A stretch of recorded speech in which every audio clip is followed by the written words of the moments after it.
baseline back around again. Hi everyone, and welcome to the 14th episode of the Shuffle Podcast. Today joins us Donivan Harding, straight from California, Los Angeles. How are you, man? How are you doing? I'm great. Thank you for having me. It's such a huge honor. You've had so many legendary shufflers on here, and now you have me. I appreciate it so much. one more to the list. Let's go. Okay, so for the people who don't know you yet, explain a little bit who are you, where you come from, and how do you get started on shuffling, and how's this journey starting for you? Okay. My name's Donivan. I'm from San Francisco, California, born and raised.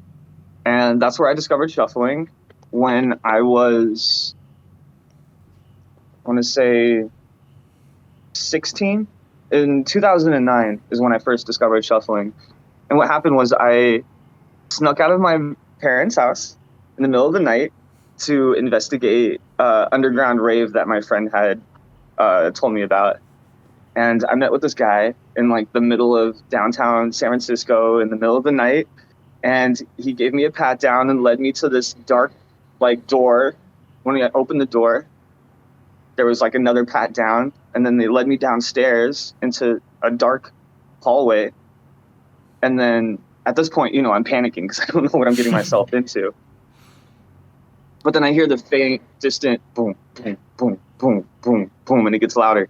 And it gets louder, and then they swing the door open, and there's this big concrete room full of lights and smoke and people and shufflers. And it was the first time I had ever seen shuffling, and it was so intense and raw and such a beautiful experience for me to witness. And everyone was so kind and accepting, and like I had just started out right then and there, and they were showing me the ropes, and ever since, I've just been in love with it. Shuffling has been a critical part of keeping me alive and keeping my mental health in check. Mm-hmm. Yeah. So you really discovered shuffling in its pure essence, like in his thing, in its thing. So And it's yes. It was a long time ago in its most rawest and original form. which year was that? 2009. And then 2 years after, 2011, LMFAO came out with their Every Day I'm Shuffling. And then people knew what shuffling was, but that was the only avenue that they knew of it. So whenever I talked about shuffling, I'd always bring up the music video and I'd be like, there's a whole culture behind it. And they'd just be like, shuffling every day? Yeah, but they do that, so you also do. But on one hand, while that did happen, that was the only avenue that they would acknowledge it from. At least it was a thing. People knew about it. Mm-hmm. LMFAO did expand the culture in some ways. Yeah, at least when you bring the topic of shuffling, they already know at least that exists, and you don't need to introduce it from scratch. So that's definitely a good point, even though what they were projecting in the music video is not actually what the culture is like or what the dance is like. Right. The steps, they are basically executed but the most basic version. But at least, I always say that even though you see negatives in those things, you need to try to at least take the good of it. And when the years pass, and because this was also like a moment of something trendy, the LMFAO thing, when the trend goes off, people remember that shuffle exists, and they don't pay that close attention to it's just LMFAO, because then more things come out and they start to relate it to other things, and it's not just LMFAO. So it's at least. Yeah. But now it's shuffling on ATT. We'll talk about that later. But like in this moment when it just happens, it drives people so crazy, so mad. The actual people in the culture, I understand that. And I also saw that video coming out. I wasn't dancing at that time. I started dancing 3 years later. but not because LMFAO. But I knew shuffle because of it. Like, but it didn't catch my attention. I just seen, oh, like entertaining dance video. But I liked more the music than, like, I wasn't paying attention to the dance. I was just like listening to the music. So that was it. Yeah, there's a lot better footwork out there for sure. Yeah, definitely. So right now you're in LA, and as you mentioned, you were in San Francisco. So, like, what made you make the change from moving to LA from San Francisco, and what was the culture or the vibes you had in San Francisco, and what do you have now in LA? So we can all understand, like, both of the culture situations in both cities. Okay, cool. Yeah, good question. Well, San Francisco is definitely a good arts hub in a sense that, like, there's a large creative environment there, but not a large shuffle environment. A lot of the arts that are done down there are a lot more classical, so there's a lot of opportunities for ballet and contemporary, and not so much for shuffling. There was a shuffle culture up there. It was very small, it was very tight-knit, and I honestly had a really hard time with it because of how much it was focused around getting high all the time instead of practicing the footwork. Yeah. Like, our shuffle meetups would be more oriented towards socializing and getting messed up and going to raves and stuff. And they weren't really focused around growing as a dance crew. Yeah. And so I walked away from that culture, that shuffle culture. And it's not their fault, it's my fault because I was just so easily influenced. And so the few people in that culture that influenced me made it hard for me to be in that culture at all whatsoever. So I still have friends in that culture who have their stuff together, they're healthy, responsible, but there were also the people who were dragging me down. And because of them, I stepped away from that culture and I just started shuffling on my street corner by myself alone, because shuffling was something that still carried on in me. The health, the happiness, the things that I needed to express was always through shuffling. And then when I got the invitation from Jolie to come down to Shuffle Wisdom, I saw an opportunity to see if the culture down here was any different. And I had huge skepticisms because, LA did not have a good reputation in San Francisco. And why?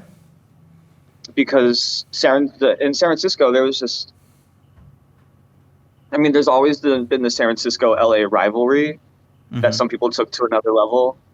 And in San Francisco, the way that they talked about LA made me think that maybe LA was not somewhere I wanted to be.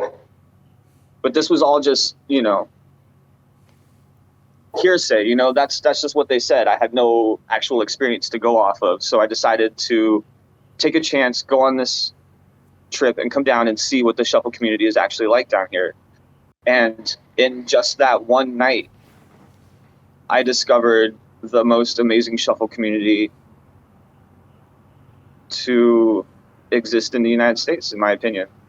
It's one of the only ones that I've had the opportunity to be a part of, but I see so much love and compassion and the way that it's so magnetic.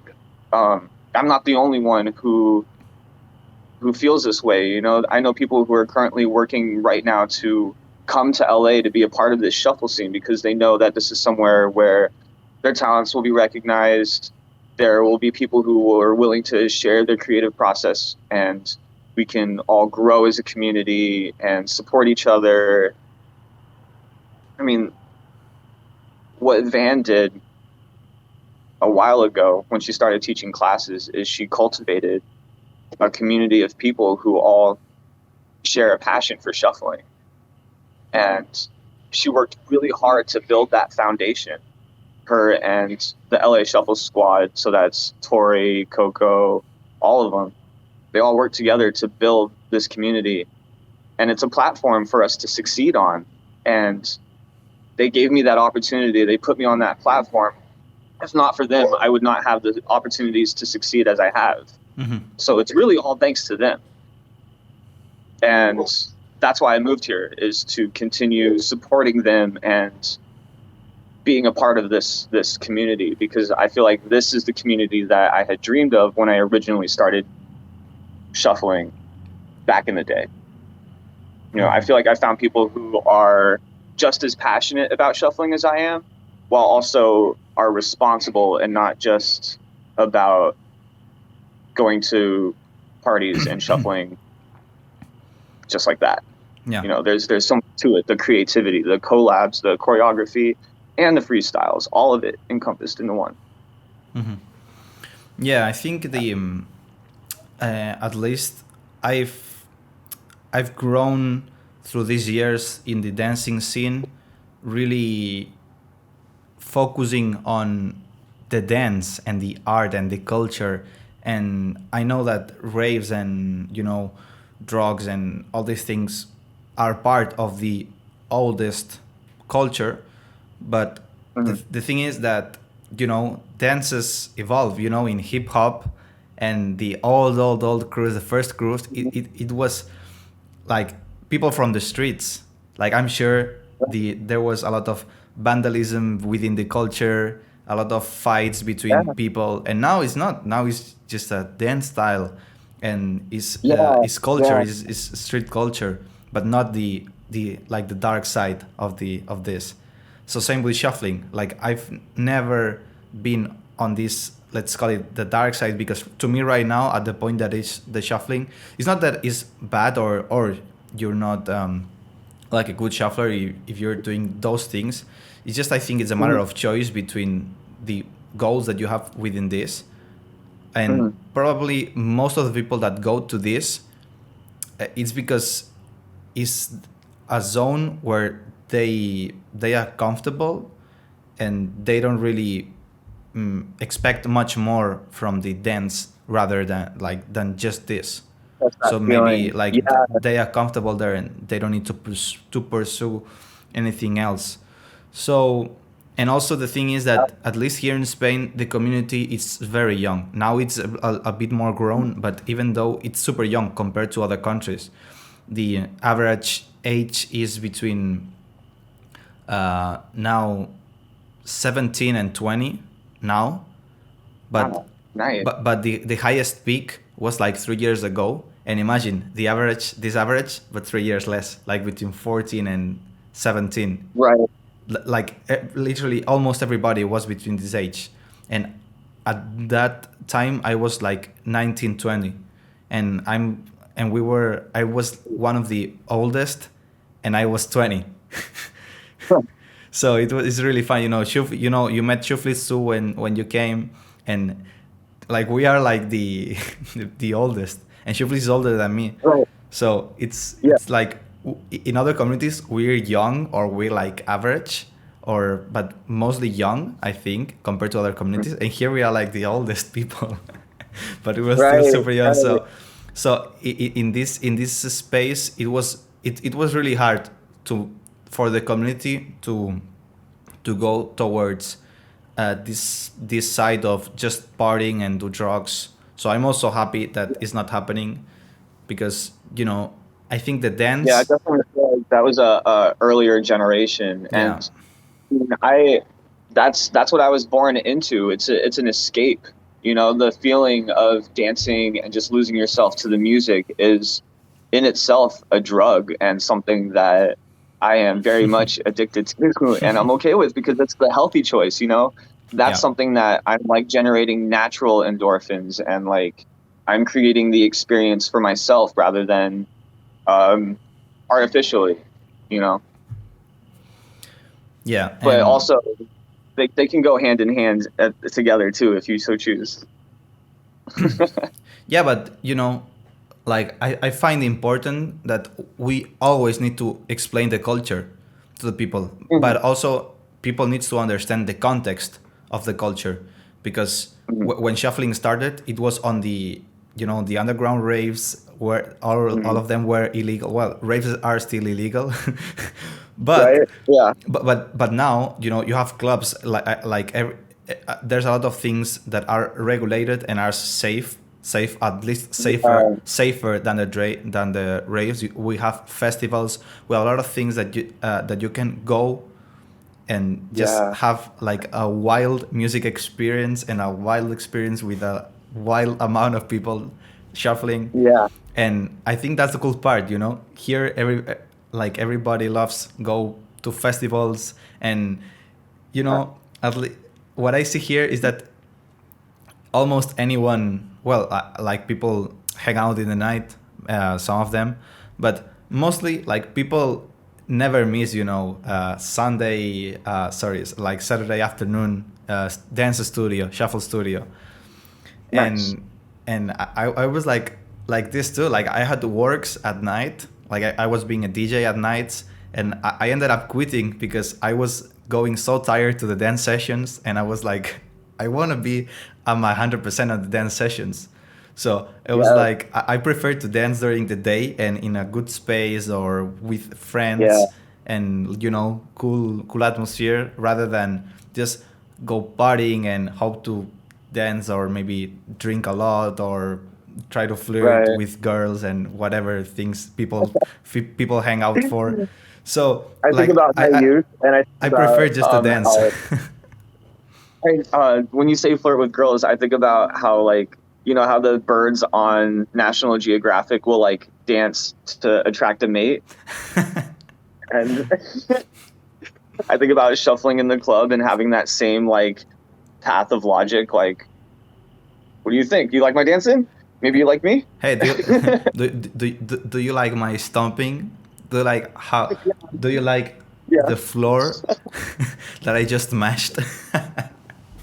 Yeah, like shuffling. It's a well, like I think all dances in general, like because when you go party, the normal dance that people understand as dance is not like a real dance. Like it's moving to the music, but it's not Yeah. like real dance with like real I steps call it of civilian dancing. what do you call it? Call it civilian dancing. Civilian Dancing like dancing. civilians. Just a regular civilian, just dancing, and as long as you're on beat and you're having a good time, Yeah. it looks good, Yeah, but when a lot of people start to really dance and do these things, I see most of the people start looking like, what the fuck is this guy doing? Like he's moving like so much. Like normal people don't move that much. So Right. so it's not. I think also the discos and all these things are not the place if you want to, uh, let's say, flirt with people through dancing. Mm, Like if you're a yeah. dancer, I think it's. But Because everybody's hanging out chilling like this, and then there's the one guy in the back corner who's just going off. That's me. That's me, by the way. I'm definitely like, yeah, like I don't care who's judging me. This music is going hard. I'm yeah, going hard. I'm sweating. I'm yeah, disgusting. yeah, and also like shuffling, like you sweat as fuck, and it's so Uh, it's I think it's one of the worst scenarios for trying to get something out of someone. So but Give like me a hug. Oh, why are you running? but yeah, I at least for discos and all these things, I just go out when there's an artist that I like, and I just want to go and dance and just have fun, because it's not the Yeah. same dancing on a festival than dancing on a average club, average Mhm. whatever. Because Yeah. in a festival, it's very the atmosphere is very different, and the relationship you can get with people. Like I'm not talking now about, oh, you want to mm, get get someone to like you, but for meeting people, in festivals there's a lot of people who dances or that they like the dance, and and it's more in the zone, and it's easier to start a conversation, And or say, oh, I've seen a lot of shufflers and I haven't seen you in this festival. yeah, So at least I feel so much more comfortable dancing shuffle in festivals rather than in clubs or whatever place. So during the day, it's more dance. streets, and if it's party, festivals, at least to me, or raves, Yeah, like more yeah, closed yeah. parties. I really enjoy the way that shufflers will congregate at festivals. Like we'll all come separately, but over time we'll see one shuffler and go run over and start shuffling with them, and Yeah. then other people will see that group, and then the group gets bigger and bigger, usually on one side or the other of the stage, Yeah, the cipher right in grows. front of the speaker.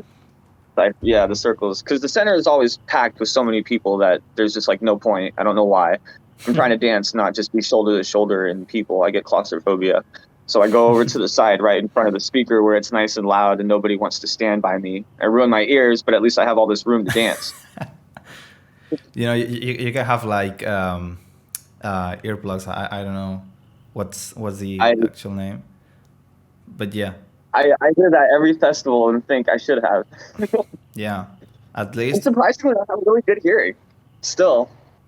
Yeah, but like How long- it's actually not for not listening. It's just for like lowering the volume, because I Right. think the cool thing of going right in front of the speaker is because the subwoofers, you feel Mhm. the sound wave, Yeah. and you get hit, Yeah. and you just being there, just the this wave makes you already groove and bounce, so like you're dancing automatically. Yes. Yeah. I love that feeling. Yeah. Okay, so this recent event that just happened in LA, Tom's 2021. Yeah, you got the T-shirt. Oh, I got the t-shirt. there's like all the names of everyone. Is everyone who danced? It's all the competitors, yeah. Everybody competed. So cool. And Yeah. okay, so how was the experience for you? You ended up winning, so you're the winner of the Tom's 2021 LA. It's so surreal. I did not see it coming. I did not expect it. I fully anticipated getting knocked out in the first round, but somehow I just kept going through, and when I made it all the way to the end, I definitely could feel that nerve-wracking experience of like I could actually win this whole thing, and then I had to let that thought go, because I mean, okay, let me start from the beginning. The Tombs battle itself was awesome. The community that put it together had to make huge sacrifices to make it happen. The venue stiff-armed them right before the competition for $2,000. They said, if you want to do this, you have to give us $2,000 right now, or you can tell all the people who flew overseas to go fuck themselves. Ooh. So they paid the $2,000 so that we could do the competition. But now that's $2,000 in debt on top of what they had already paid. So they basically got robbed by the venue. They did not profit at all whatsoever. And so with that in mind, what the classic movement and Tombs people did was essentially a huge charitable act for the shuffle community. Mm-hmm. What they did for us was incredible. And again, without these venues of opportunity, I would not have the success. If they had not hosted this competition, Mm-hmm. then there would have been no competition to win. So I owe it to them to acknowledge the amount of hard work that they put in for this kind of thing. And it was one of the first ever. Yeah. So there's a lot of things a lot of problems that were unseeable until they were right then and there in the moment. And I think that we all, as a community, learned from that, and we're going to put on a better one the next time, for sure. Mm-hmm. Speaking of next time, I know that everybody's gunning for me. And so I've been training a lot because I know next year I have everything to lose. The competition itself, I felt like it was really well done. I like the voting system was very much like Barcelona, where the judges would say left, right, or tie, and then that gives it that like sense. It makes it feel so much more fair because the judges they only have their like one vote. They don't have full control over what happens in the competition. Yeah. So that makes it so it's a lot less biased. Yeah. You know, they're all judges from different communities, and they're all judging based on their different categories. It was musicality, foundation, creativity. So was there like one judge for each thing? Yes. And why is that? Like, do you know why is that? I think because that's what the judges were like. That's what their specialty was on, and also it was something that would like differentiate. Because it's hard to judge two people on two different things. Like it's hard to judge a house stepper versus a shaper. You know, they're both really good, but they're different styles. So whose is better? But like, and so that's why. Sorry, like, what do you mean by a house stepper? Like it's a style of footwork that's shuffling, but it's unique to its own subcategory of shuffling. Like, sort of like how Shape and Melbourne are different. I've never heard about like house steppers. House steppers. Oh. Well, house stepping is a whole other category of footwork that I feel like falls under the umbrella of shuffling. And it's more of a 3-step, and it has like a different kind of rhythm to it. It's very unique. I just have to get you like a reference to show you. But there were some house steppers in the competition. Yeah, and it was like no, like I'm like the thing that like because I don't picture it. It's hard to me to say if it fits on the shuffle umbrella, because even like not all footwork is like under the shuffle umbrella. You know, just doing footwork is not. It doesn't mean that it's shuffling. So that's why like right now I don't know. So I won't say anything about this because like I don't have any information. But you know, like but if I see it, I have like really good parameters to analyze if it's like what isn't shuffling. If it's shuffling or is not shuffling. I mean, how do you feel about the Miami step? I've seen it. Consider that shuffling? I've seen it. I don't know exactly like the foundations or anything. It's woodwork, but it's when it's blended with shuffling. People blend Miami step with shuffling. To me, it's really hard to see the difference. When I've seen videos of pure just Miami step, I kind of understand that it's a different thing. But when it's blended with a shuffle context, to me it's really difficult, because in shuffle context you can go to footwork, but since it's in a shuffle context, it's like it's very understandable in shuffling. So, and a lot of things can be created out of shuffle steps and footwork. So to me, like Miami step, I haven't digged very deep into it, but I can understand. I've talked with many people. There's many people who tell me very convinced that it is. So I haven't done the research, so I don't feel like empowered to say no. It's like this is shuffling. It doesn't. Miami step doesn't exist. So I kind of have the same feelings like that towards house step, where like when I see house stepping, it's often combined with shuffling elements, and it's often done in a shuffle circle.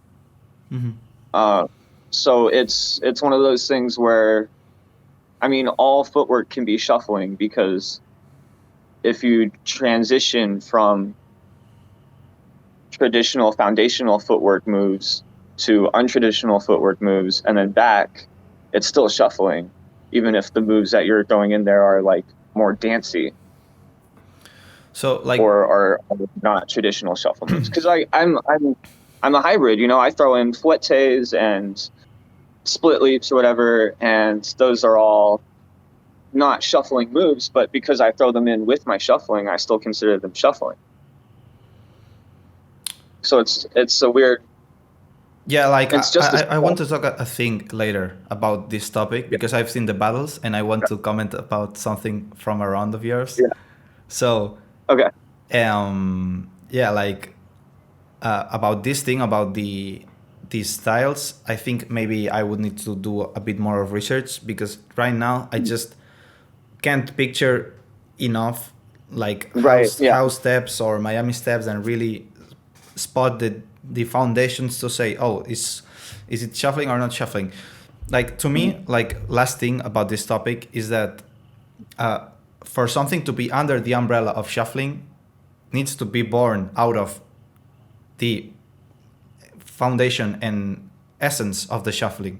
So it's like if it's born a different, but it's really similar to shuffle, that doesn't make to me under the umbrella because the cultural creation and how the dance is developed is not. So to me, it's very important the cultural context for I see what you're being saying. Yeah. inside the dance. So that's why like I've never heard about house steps or Miami steps in the context of in the culture context of shuffling. That's why I'm a little bit unsure and They're nowadays a lot less known about, but you'll still see them pop up in the shuffle circles. So it's hard yeah, for me to but say that, oh, you're not a shuffler when you show up in this shuffle circle and no, start doing footwork. but you know, like throwing in moves really well blended with your shuffling, it doesn't make the other moves shuffling, you know. So Yeah, that's true. that's your style and because you can have foundations of a dance. In that case, I'm a shuffle dancer. I have foundations of the shuffle really internalized because I've been dancing for a long time, but I have my dance foundation, like my Marbiik's foundation, which are Mhm. maybe if I've danced shuffle, I've also danced electro, I danced house dance. Yeah. Like I don't practice right now all of them, but you know, if I do arm moves, you can tell that I've practiced electro.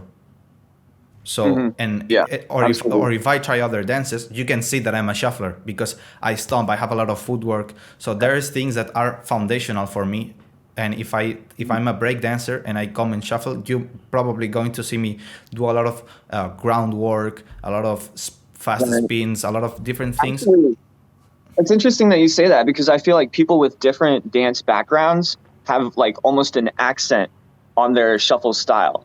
Like people who used to break dance, like Jasper, who I mean he still break dances, but his footwork is very much like b-boy oriented and top rocks, and so his Yeah, shuffling has that kind of accent to it where it's still shuffling, but you can tell that this guy has been breakdancing and is a yeah, b-boy in his past. And I think that's really awesome. yeah. Same with another example is Sammy Steads. She used to do I think Irish dancing Hmm. and tap, and it really shows in her footwork too. She's very light and uh she gets a lot of air. Yeah. So that's why I differentiate like this thing. I talked about this topic with dancers that are not from shuffling here from Spain, Mhm. really good dancers, and they always tell me that like you need to differentiate your foundation like as a dancer that you can apply to anything you dance, any music you dance, any style you dance. There are things personal from you, and then there is the style that the foundation is the same for everyone, you know. And then like Mm. more people can take more foundation or use more the running man or use more the T step or whatever, but then they take this part and drag it into their personal Got foundation. you. Yeah. But like the Yeah, yeah, foundation yeah. for the dance is the same for everyone. Then depending on the Mhm. people, they will take more of this, less of that. But yeah, Well, that's the thing, though. The foundation isn't the same for everyone because everybody considers different moves foundational. Some people consider running man and T-step foundational, while others consider um, Charleston and shapes foundational. And uh, there's because it's an art form and a collective conscience, it's very flexible to change. A community could, it's really up to the community on what they believe in as a group. There's a lot. I think it's been such a debated topic for so long that it's just such a gray area at this point. And almost, I mean, I'm starting to really let go of what is or isn't shuffling and just embracing movement alone by itself. Yeah. My freestyle, because I mean, I have moves that are foundational, and then I have moves that are just like, I'm just having a tantrum. I'm just flailing because that's what the music demands of me. And there's no foundation to that. That's style, like you're saying. That's something that's unique to me, and I'm taking from what I've learned and incorporating it to make it my own. But what I learned in the foundation was like a whole collective group of styles all in one. You know, I learned something from everybody. And yeah, but this is on your foundational style, you know, right? Like that's on your side. But you know, like for example, if I take someone new, I need to have like some guidelines, some foundation that is the same for everyone to learn. And obviously, as they dance, they will say, "Oh, like I prefer the Running Man than the T-step. Like I hate the T-step. Okay, don't do the T-step." But you know, like even though you don't do the T-step, that doesn't mean that it's not foundational from shuffling. You know. True. So, True. So that's more of the point that I'm at. That it's not that the foundation can be different for different people, but it's because what their choice or what their experience has been like has made them choose some steps or haven't discovered some other steps. And this happens because someone who hasn't done any kind of shapes step in their life, it won't be a part of their personal foundation, but to people that has been shaping for many years, it is part of their foundation. But absolutely, but you know, like that's why it's kind of when you look at something objectively or subjectively. So objectively, there's these things for everyone. Like even though some people don't like Charleston because it's crossing and it looks like shapes, Charleston is a foundation of shuffle dance. Like it doesn't matter whatever people say, or people that oh no, like I don't like this big fat Running Man. I don't care. Running Man is a foundation. You don't need to do it that fat, that big, that energetic. You can do it like lighter, or with not that big of a stomp. But Running Man, because you don't like it or you don't choose it specifically, it won't stop from being a shuffle foundation. So So I think that's actually a really good point that you brought that up too, because we need to lock it in. Like these are foundational moves. We as a community need to agree upon these things because it's been so muddy for so long and so unclear for so many, and now we have the resources to really like define it and really set those foundations and grow from those like other dance styles have in the past. Yeah, no, you're right. You're right. I think that you really realize that when you teach, because you need to have like references and some structure in the teaching, and it really because I don't teach the substyles. Like I don't go, okay, today we're going to learn cutting shapes. Today we're going to learn Melbourne and Malaysian. You know. Right. No, it's because like it's not that I don't like teaching these styles. It's because the way that the styles are presented, I think it's the wrong way. So cultural wise, it's obviously super important to know the styles. Oh, do you need to move? I do need to move. You're using the So we're on the go, on the travel with Donivan. While you move, what I was saying is that for the styles, to me, all these styles are just ways of execution. So it's just knowing about different ways of, for example, doing the running man, knowing the elements that affect for the running man in the execution time, and just there's parameters that you can change that then lead you to, this is the Malaysian way, this is the cutting shapes way, this is the Melbourne way. So at least is what worked to me, because when you get to those points and people understand what really changes from the normal running man to the Malaysian running man, for example, they say, oh, I can change to do the side to side stomp or not do it. But if you just teach it mechanically, people won't know how to get out of this and do like a fluent transition, because they just learn it mechanically. And if they don't learn mechanically how to go out, they won't know how to go out. Or if you don't... That's a really good point. So yeah, we got to label the differences and the variations. Absolutely. So like I just like to I'm sure about this thing because of my experience and because what I've seen in the students. So if in the future I try a different thing and this other thing works, I will start to talk about this other thing. So it's not that, oh no, I'm right because I'm right. It's because up to this point, I see that dancers develop their style a lot, and seeing the style that people have in Spain, I think it's a really good point for knowing about this. So yeah, I feel like you guys are definitely way ahead of us on that spectrum of understanding, defining, and having like a really professional scene in shuffling. And you guys inspire me all the time. Ever since I came out to Barcelona and did that one competition, I remember walking in those doors and every single person in that room, all 200 of them, were all shuffling and just having a good time. And it occurred to me, like, this is what the culture should be like. And we're playing catch up, sort of. Okay, so... we're catching up fast, though. We're catching up fast. Yeah. Let's see.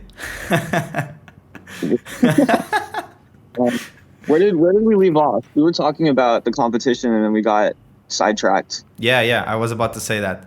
So because because you brought up like we were talking about the judges criteria, and then the thing of house steppers came out and it drove to the situation. So okay, back to the judges criteria.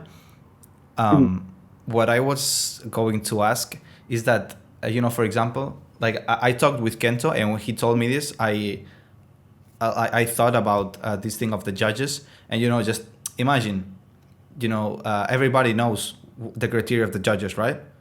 So what 5 elements were they? Like you told, musicality.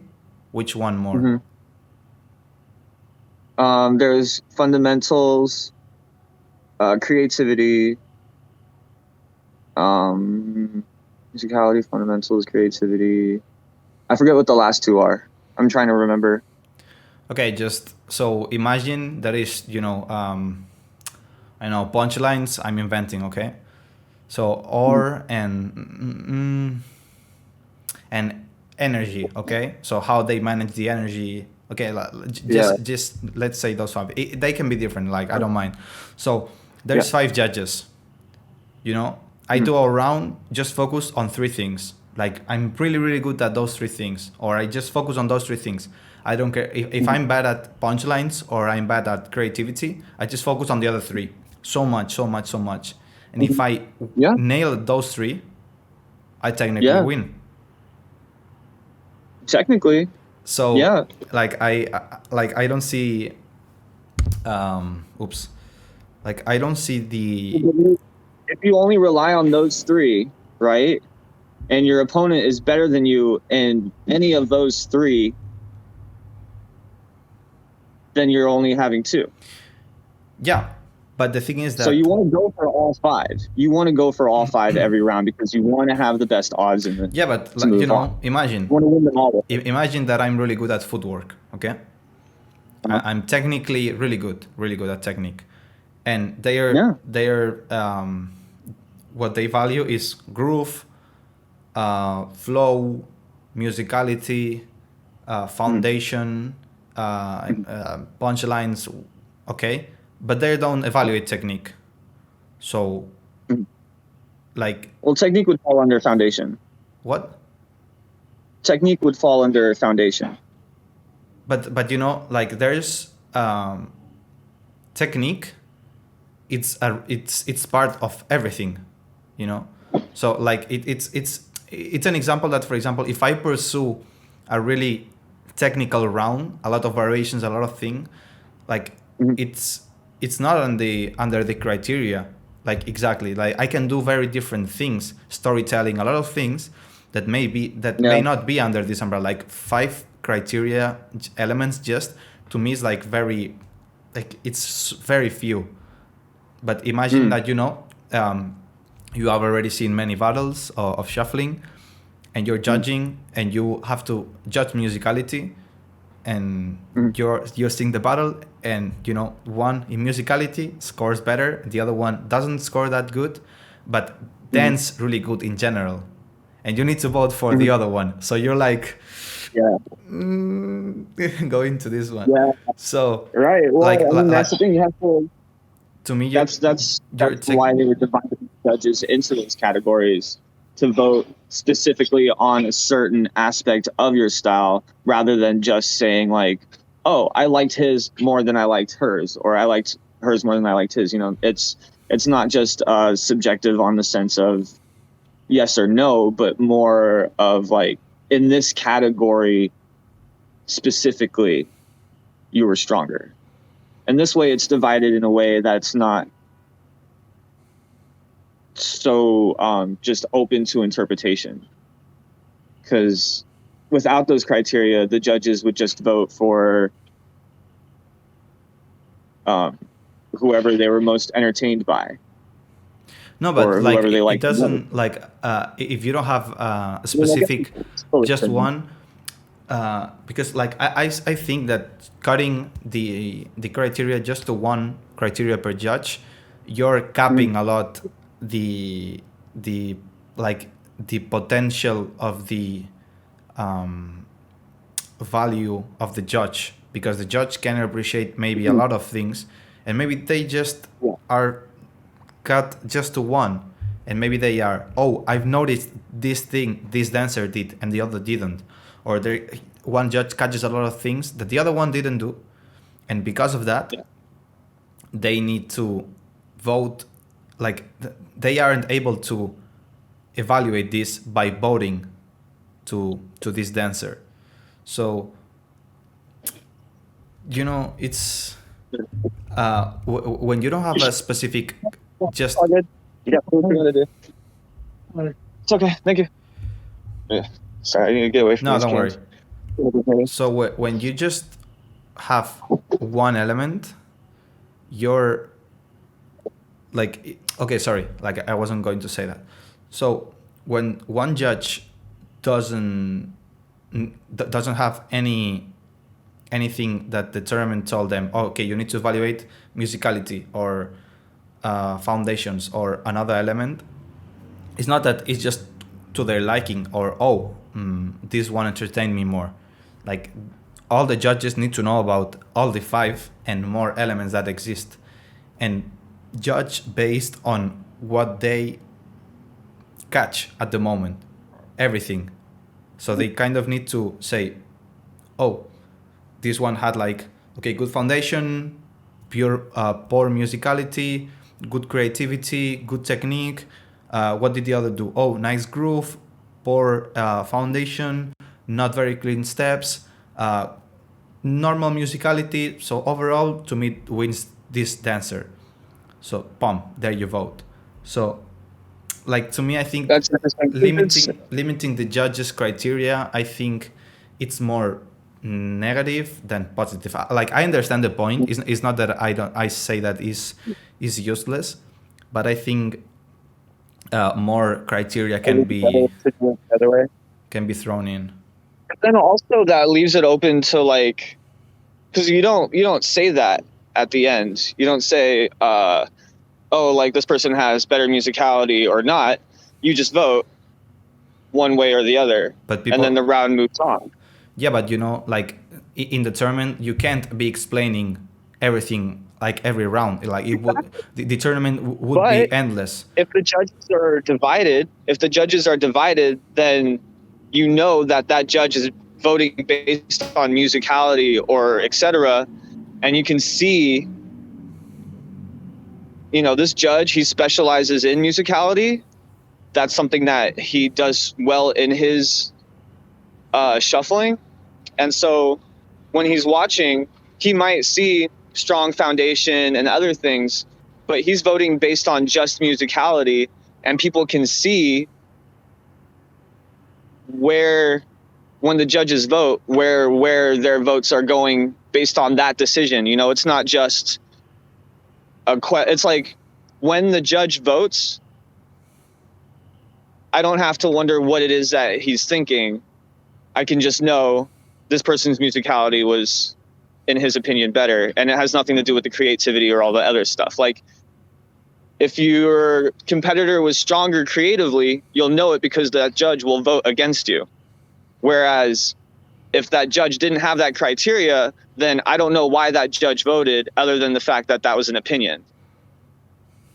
You see, like, now I know my criteria, so next round, if I want to win that judge's vote, I need to be more creative.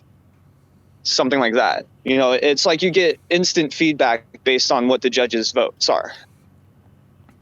Yeah, which is why I think it's a strong system to have them. And also, I mean, it's all subjective. At the end of the day, it's opinions versus opinions.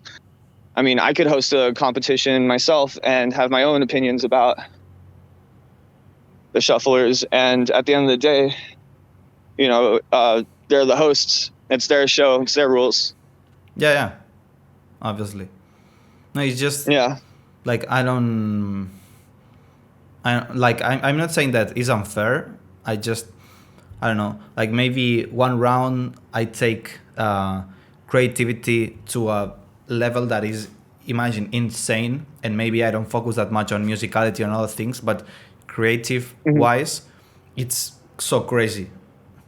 So maybe just that is just one vote, but then it's just one vote. That's why that's why when you're battling, you need to encompass all 5 elements in that one moment. But then you have to be creative with your musicality, but then stay foundational. You're limiting the way people need to dance then. I don't think that's true, because I mean, I'm a full-blown, like dancer. I don't stick with just foundational. I was always pushing the envelope on what was acceptable in shuffling, and I think that really helped me carry me through the competition, because I was bringing something new and really engaging. I know, it's just, as I say, like I don't think it's, I'm not saying it's unfair, but I think it would be at least more, how to say it in English, it would embrace more people into the criteria if there is not like a specific criteria around it. So like I think it's just what I've seen that works better, and looking to big competitions also from other styles and seeing how they work. And I think it's just at least to my experience, or to the thing or the tournaments I've been, I think it's a way of dancing that you don't feel like, oh, I need to be good at 5 things. You just focus on dancing and making the best round you can. Just, being you. That's exactly what I did. And surprisingly enough, that's what was working. So, I mean, so if that's not, I mean, I was not the favorite to win. You know, going into that competition, I had nothing to lose. You know, I know people in the live stream were talking about, hey, it's the guy from AGT. That's the guy that fell. Da da da da da. Like talking about my crop top and stuff like that, and being super negative on the live stream. I know that they were there. And honestly, the fact that I had the opportunity to win a competition like that, where I had the odds stacked so much against me, makes me think that there was a lot less biased in it. Like, Yeah. I feel like because of the criteria being the way that it was, it made it fair to the point where I could win. Like, I don't know if any other criteria would have made it that same way. Well, I've seen the battles, and I think it's pretty fair.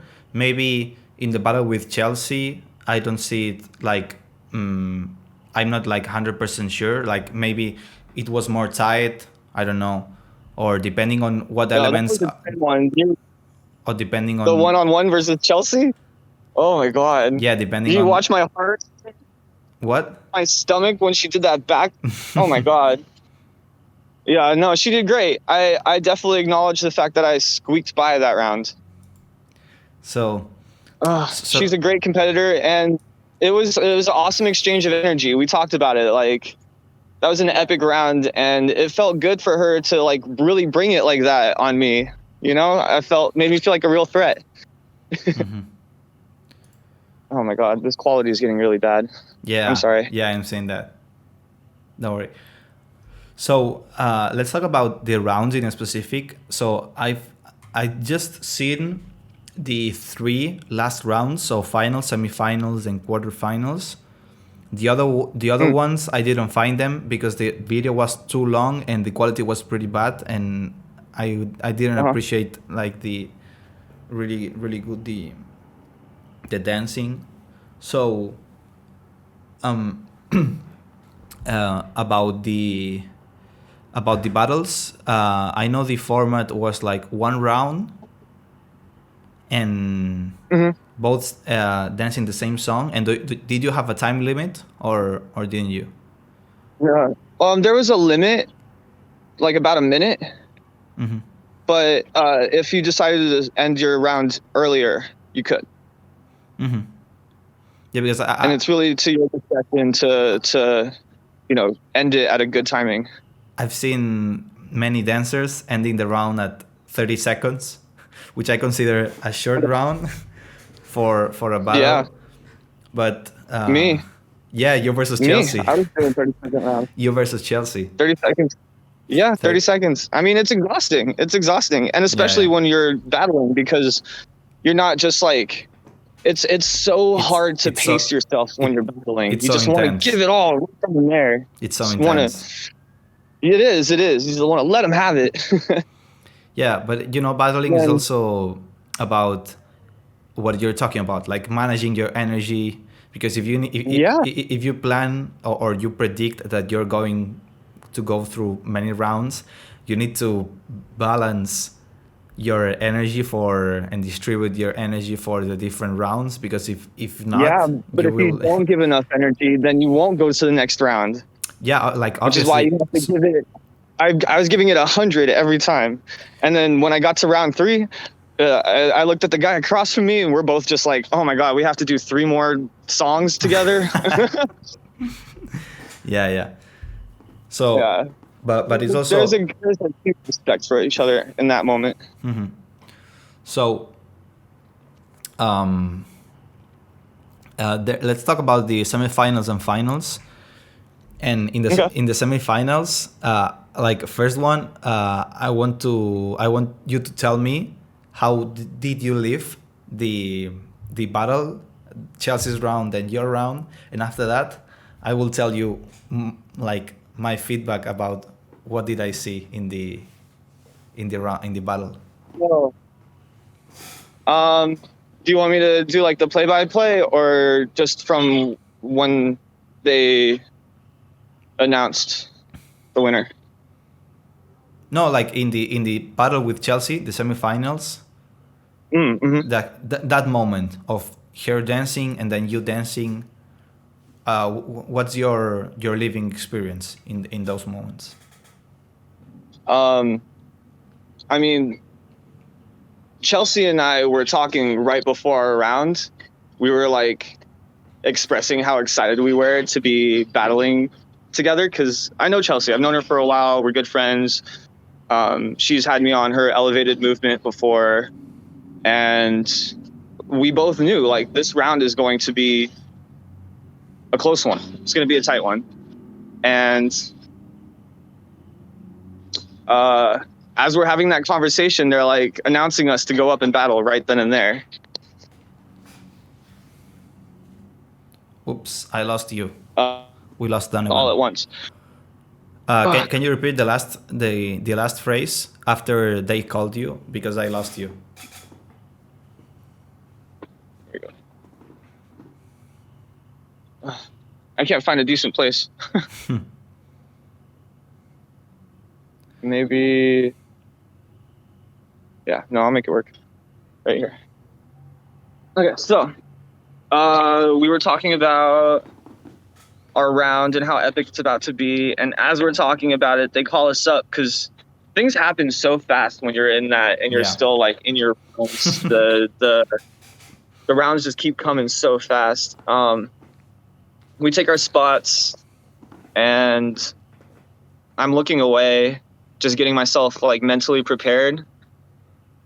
And the beat drops. So I look up and all I see is Chelsea like in midair, mid backflip, and my heart sinks into my stomach and I think I'm done. I'm so done. Like there's no way that I'm going to survive this round. So I had better just perform because this is my last time performing. And I gave it everything that I had. I put so much into it. I pulled out the one little coffee grinder hitch kick move that I had. And then afterwards, while we were standing there and they were about to announce the winner, I had this realization that I would be happy either way.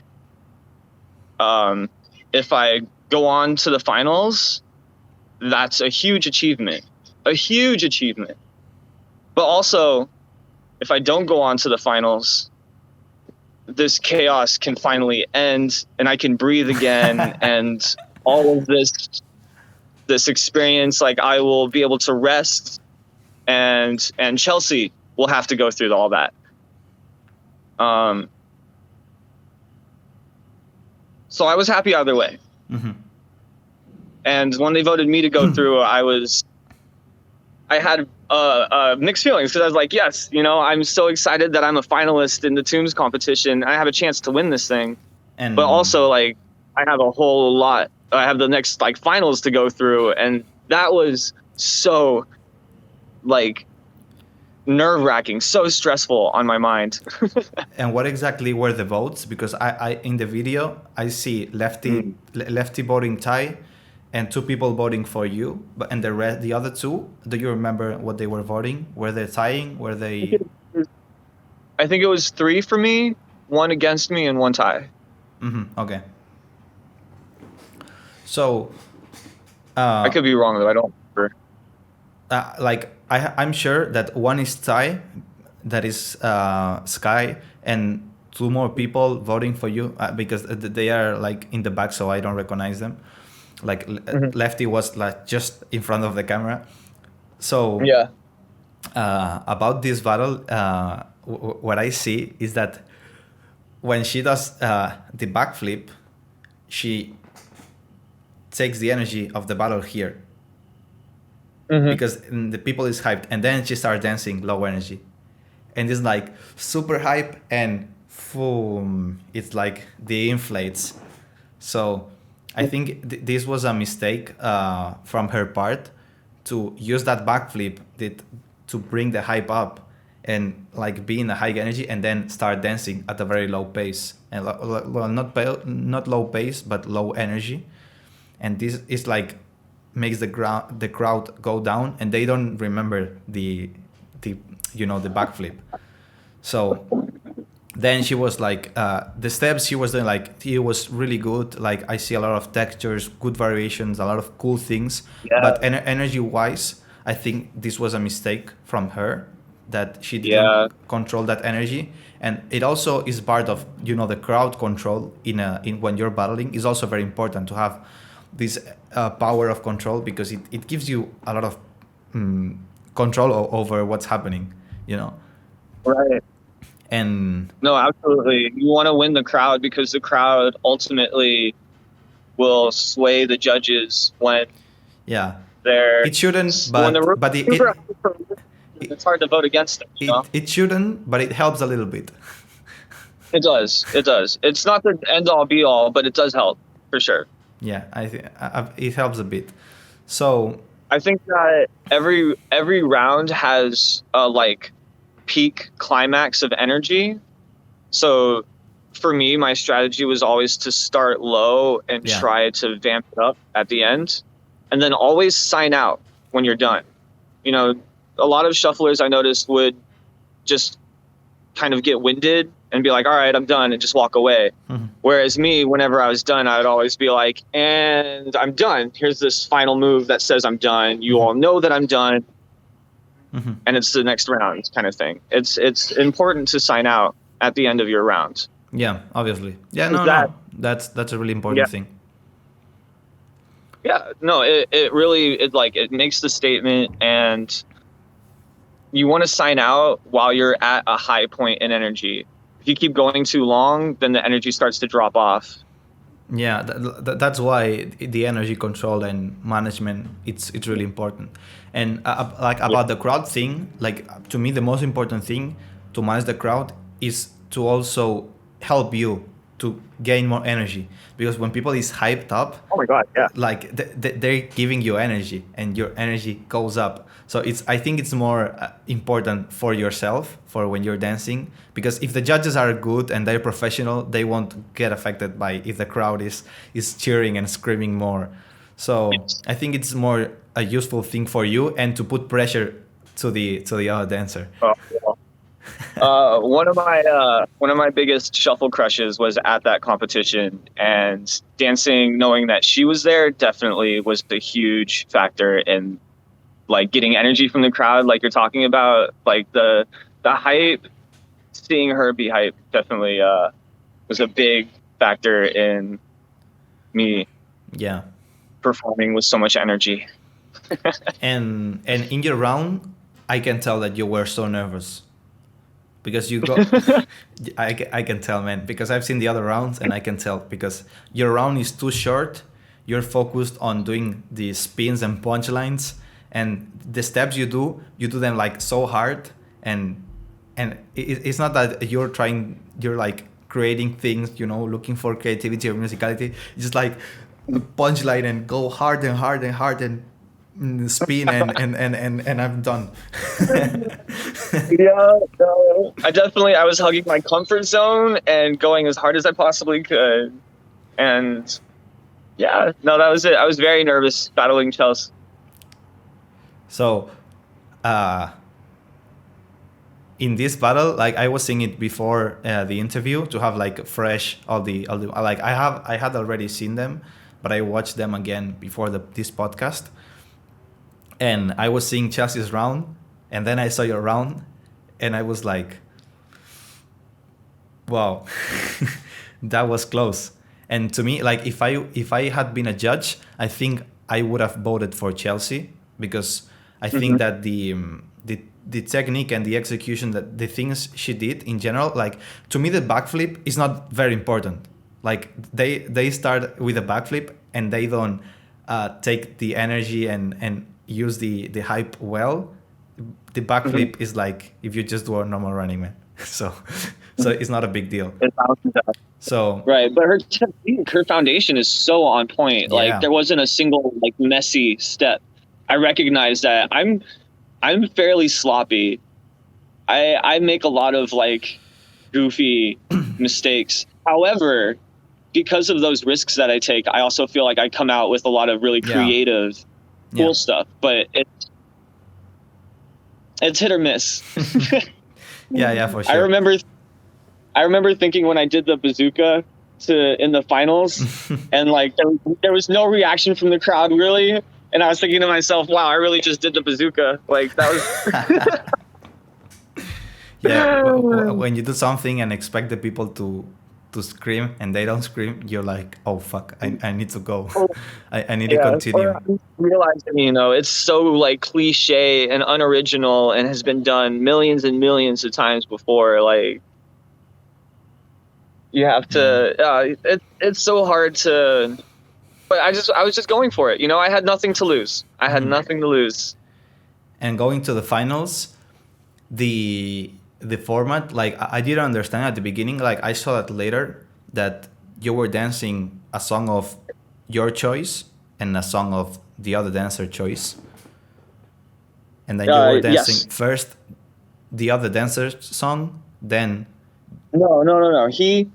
The format was we chose a song, and we first danced to the song of our choice. Ah, okay. I thought it was the opposite. And then we second danced to the song of, they said that. I noticed that when I was watching it back, they're like saying that we had to dance to our opponent's song first, but then they played our song first instead. So we just went with that. Yeah. Which was great because that gave me an opportunity to listen to a song before I had to dance to it. Yeah. And then the third song was just a random song.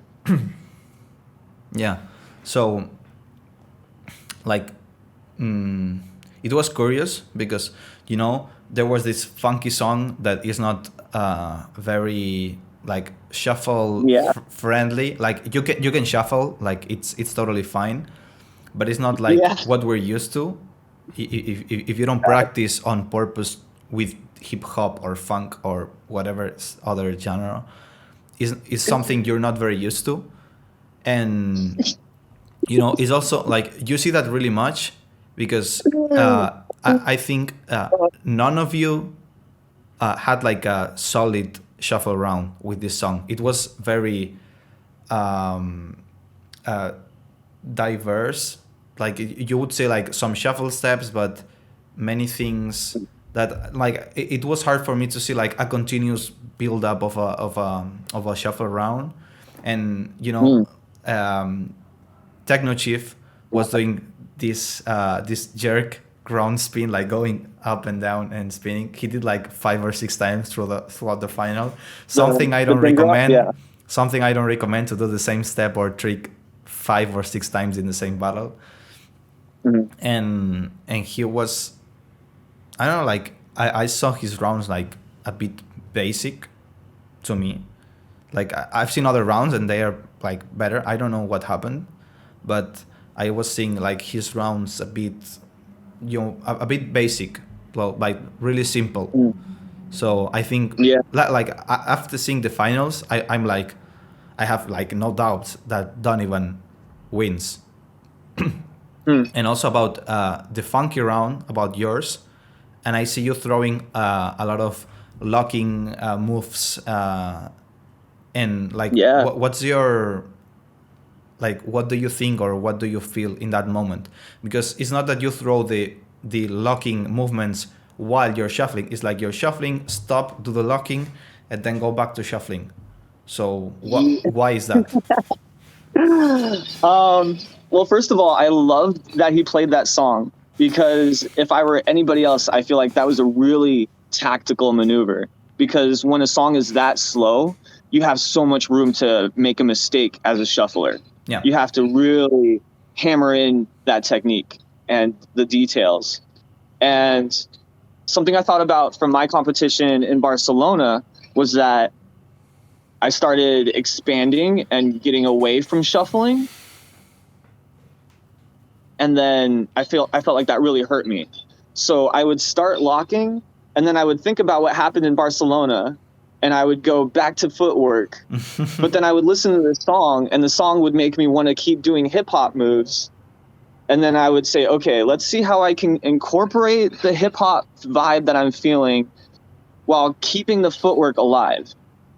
And so that was what I was primarily trying to do in that round, was be the funky hip hop that I have experience in, which was probably a big surprise to him. And then also maintain the footwork round. But I know when I watch it back, I'm like, that round I barely shuffled. And I'm really grateful that there was 2 other rounds, because I feel like in those 2 other rounds I really brought more shuffling element. And for his round in that one, I just had fun with it. I just had a lot of fun with it. And everybody could see that, you know. It was like, it's the middle round, it's the intermediate round. Let's just have a good time. I've still got 1 more round. And personality, having a lot of personality really helps with the audience, the crowd.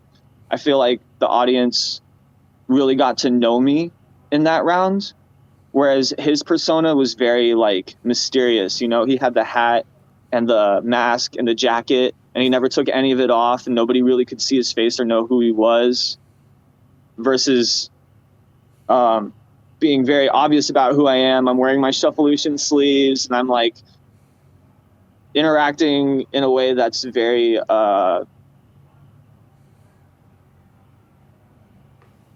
want to encompass everybody in the experience. You know, I'm very open, and I think that helps with like you were saying, with the crowd aspect. Yeah, definitely. That thing about the about the character that you told made me remember in 2019 I went to Paris to see an Electro and All Styles competition, and in the All Styles 1v1 there was one man with a Deadpool costume. Yeah. And you wouldn't see his face, like he was like all costume. Cool. And yeah. And he was signed up as Deadpool, and he was and he was winning many rounds, and you didn't know who he was, and you were like Deadpool, and he was like and doing all crazy things, and we were like, that's awesome. Who the fuck is this guy? No, see, when you stand out like that, you're a memorable character, and like, while it's just a gimmick and it's not going to be like what helps you go on to the next round or not, you will be memorable. You will make an impression, and that's just another element. It helps. It really helps. Mm-hmm. And I feel like people were really. It was really nice to see people rooting for me. I didn't in expect. The final round, I didn't expect you to win. Like when Kento told me, I talked with Kento straight after the competition, and he told me, "Guess who won?" And I told him, Boombox. And he told me, Donivan won, and I was like, what? And you know, the other day, nobody expected me to win. I didn't even expect myself to win. I just wanted to be there and just be a part of this monumental moment in shuffling culture history. I didn't expect to be. And you know, the other day we were on the phone with Kento, and you were with Kento, and you were like, oh, a lot of people is talking about the matchups and everything, but no one is talking about my matchup. and you see, like, nobody was like, as at least from what you were telling me, nobody was like really paying attention to what you were going to do, but now people will do. Oh, hilarious moment. It's a full circle moment. It's definitely, I feel very redeemed. You know, I've been, ever since AGT ended, I've been in this like kind of dark, empty void where I worked so hard for this singular experience, and now I don't have that experience to work towards, and I have to like find some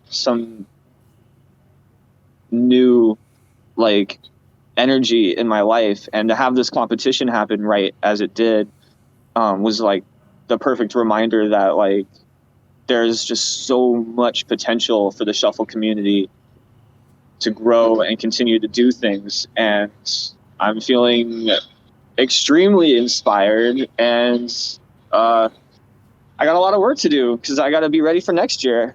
I gotta keep my title. Yeah, let's see. Like I would like to travel. I don't know when the next one will be, but I love to be there. I love to be there. Yeah, you should be there. Yeah.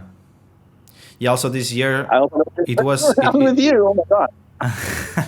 it was announced a pretty short time ahead, and also at that date, Europeans weren't allowed to travel to the US. I think in November, the restriction goes off, but yeah, like Oh, for nice. next year for sure, the barriers For sure. will be open.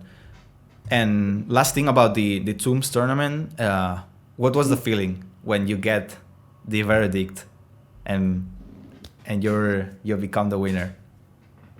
It was such, it was so validating. It felt like,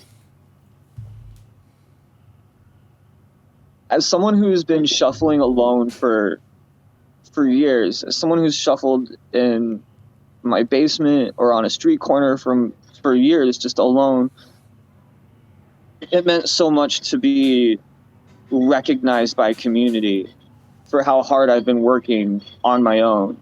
Mm-hmm. You know, I truly believed all that time that I would be just shuffling alone on my street corner and I would never have the opportunities that I have now, and I was just going to be just that and nothing more. And now just being there and a part of that community was all I was really looking for, is to be with people who share the same passion for shuffling that I do. And winning the competition, it made me feel recognized and like I wasn't as alone as I thought I was. Shufflelution has definitely done a lot for that as well, in terms of making me feel recognized and loved. But winning this competition was like another level of validation. Like, I feel like I am a part of the shuffle community as a whole and not just certain elements of it. Yeah, in your case, I don't know like your story in deep, but I know and I've read some things in general that you had like a tough journey in moving and having like personal problems, and that really being with people and the Shufflelution group, and also now this is really encouraging you to go forward, and I'm really happy and that you won that, because I think that you deserve that. Thank you. I'm still not used to hearing it. It was always just about the experience for me. Become used. And winning the vote. I'm working on it, I'm working on it. I'm very hard on myself. I'm my own worst critic. The parts about me that won't let me be happy are the parts about me that also are why I achieve so much and why I've done so much in the last year. Mm-hmm. Yeah.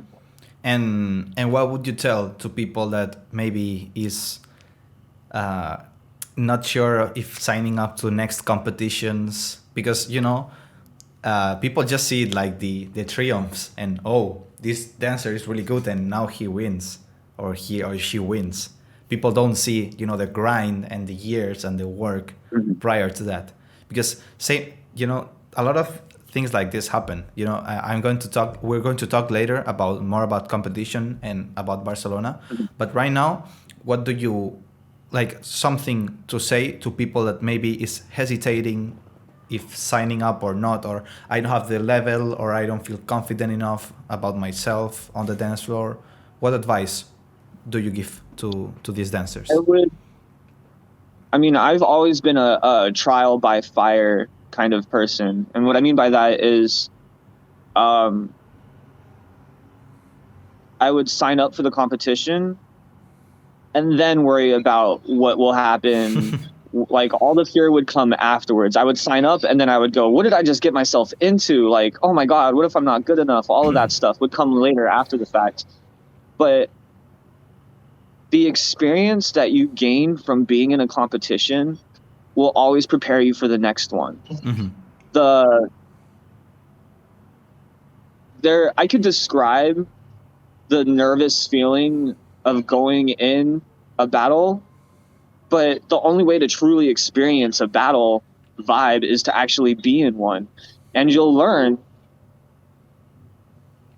like, I equate it with blacking out, basically, where like your mind just shuts off and your body takes over and you just do what you're comfortable with, what your comfort zone is. And it's so hard to think in that moment. And the only way to desensitize yourself to how intense that feeling is by subjecting yourself to it. Mm-hmm. So I say, do it. Absolutely do it. Half of you will be eliminated in the first round anyways. So you might as well give it a shot and see how you do. And the worst thing that could happen is that you get eliminated and people acknowledge the perseverance of you even showing up and battling in the first place. It takes a lot of courage and passion just to show up. Mm-hmm. But by showing up, you show passion and commitment for this community. Mm-hmm. And people see that. And even if you don't make it past the first round, you're still respected as a competitor. Yeah. And I think one of the Chelsea versus Meg in the first round, right? That was probably the tightest first round to happen. And either of them easily could have been in the finals. But because they were paired up in the first round, only one of them got to go on. But that doesn't mean that we don't all still respect the one that she battled immensely. You know, it's really about... this is a quote from Naruto. Forgive me for being a weeb. But when you're faced with opposition that you don't think you can win, you get to see what you're really made of. You know, when you feel that energy of your back being against the wall and it's all or nothing, that's where I think the most raw, authentic freestyles come out, where you get to see everything that someone has been training for in that moment. Mm-hmm. And I recommend everybody experience that and know what it feels like to be in that. It's a life-changing experience. Yeah. You know, there's a lot of people that don't sign up because they think, oh, I'm not going to win, so why would I bother to sign up? And you say, man, out of all these people, just one is going to win. So even the people who's really good and maybe has a bigger chance to win, their chances are still so low to win because they half of us get eliminated in the first round then half of us get eliminated in the next. So it's really anyone's game. So it's like that experience of that tournament. If you don't take it now, you'll never going to get it because next year's, it will be next year's. It won't be this year's. So you could be in this year's and in the next year too. So you can be in two instead of just one. So it doesn't matter the level you have. You need to just grab this experience. If you're interested in wanting to battle and go through and become a better dancer on battles, you just need to go to every battle you can. Absolutely. And absolutely. I also had I'm a very competitive person. So the first time the competition started in Spain, I was like, let's go, I'm in. And first competition got through the pre-selection, I think like with a really good mark, maybe second mark out of everyone. Then got kicked out first round. Yep. And you know, and then there was more competitions, and I tried to go to all of them, because this is how you gain the experience. And you know, in the tournament that you came, that we're going to talk about this tournament right now, and you know, you would see the social media, all the memes about, here comes Ruby, or here comes Junior, or here comes Chileno, and you don't want to face this guy. And I was in some way like you. I was like, oh, I've been training so hard for the last years, months, and nobody is talking about me as a real threat. And I was like, well, like, it's okay, I'm a dance. And then like I ranked third out of 100. And then people was like, oh, he dances good. And I was like, 1 month ago, I was like already dancing really similar.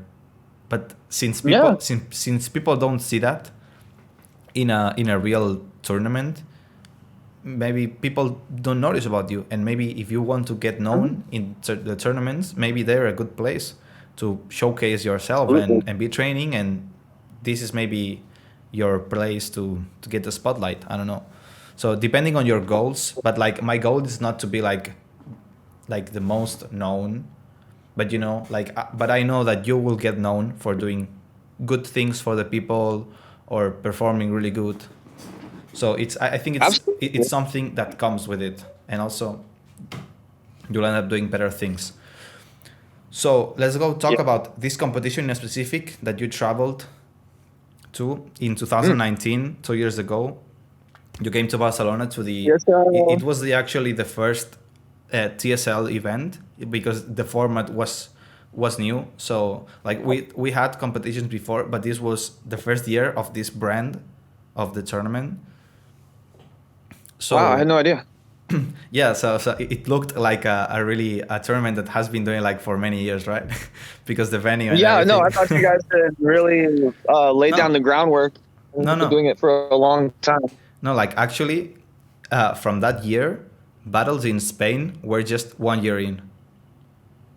Wow. So like this competition I told you before from 2000, it was 2018 when I got kicked out the first round. This was 1 year before, exactly 1 year before. Wow.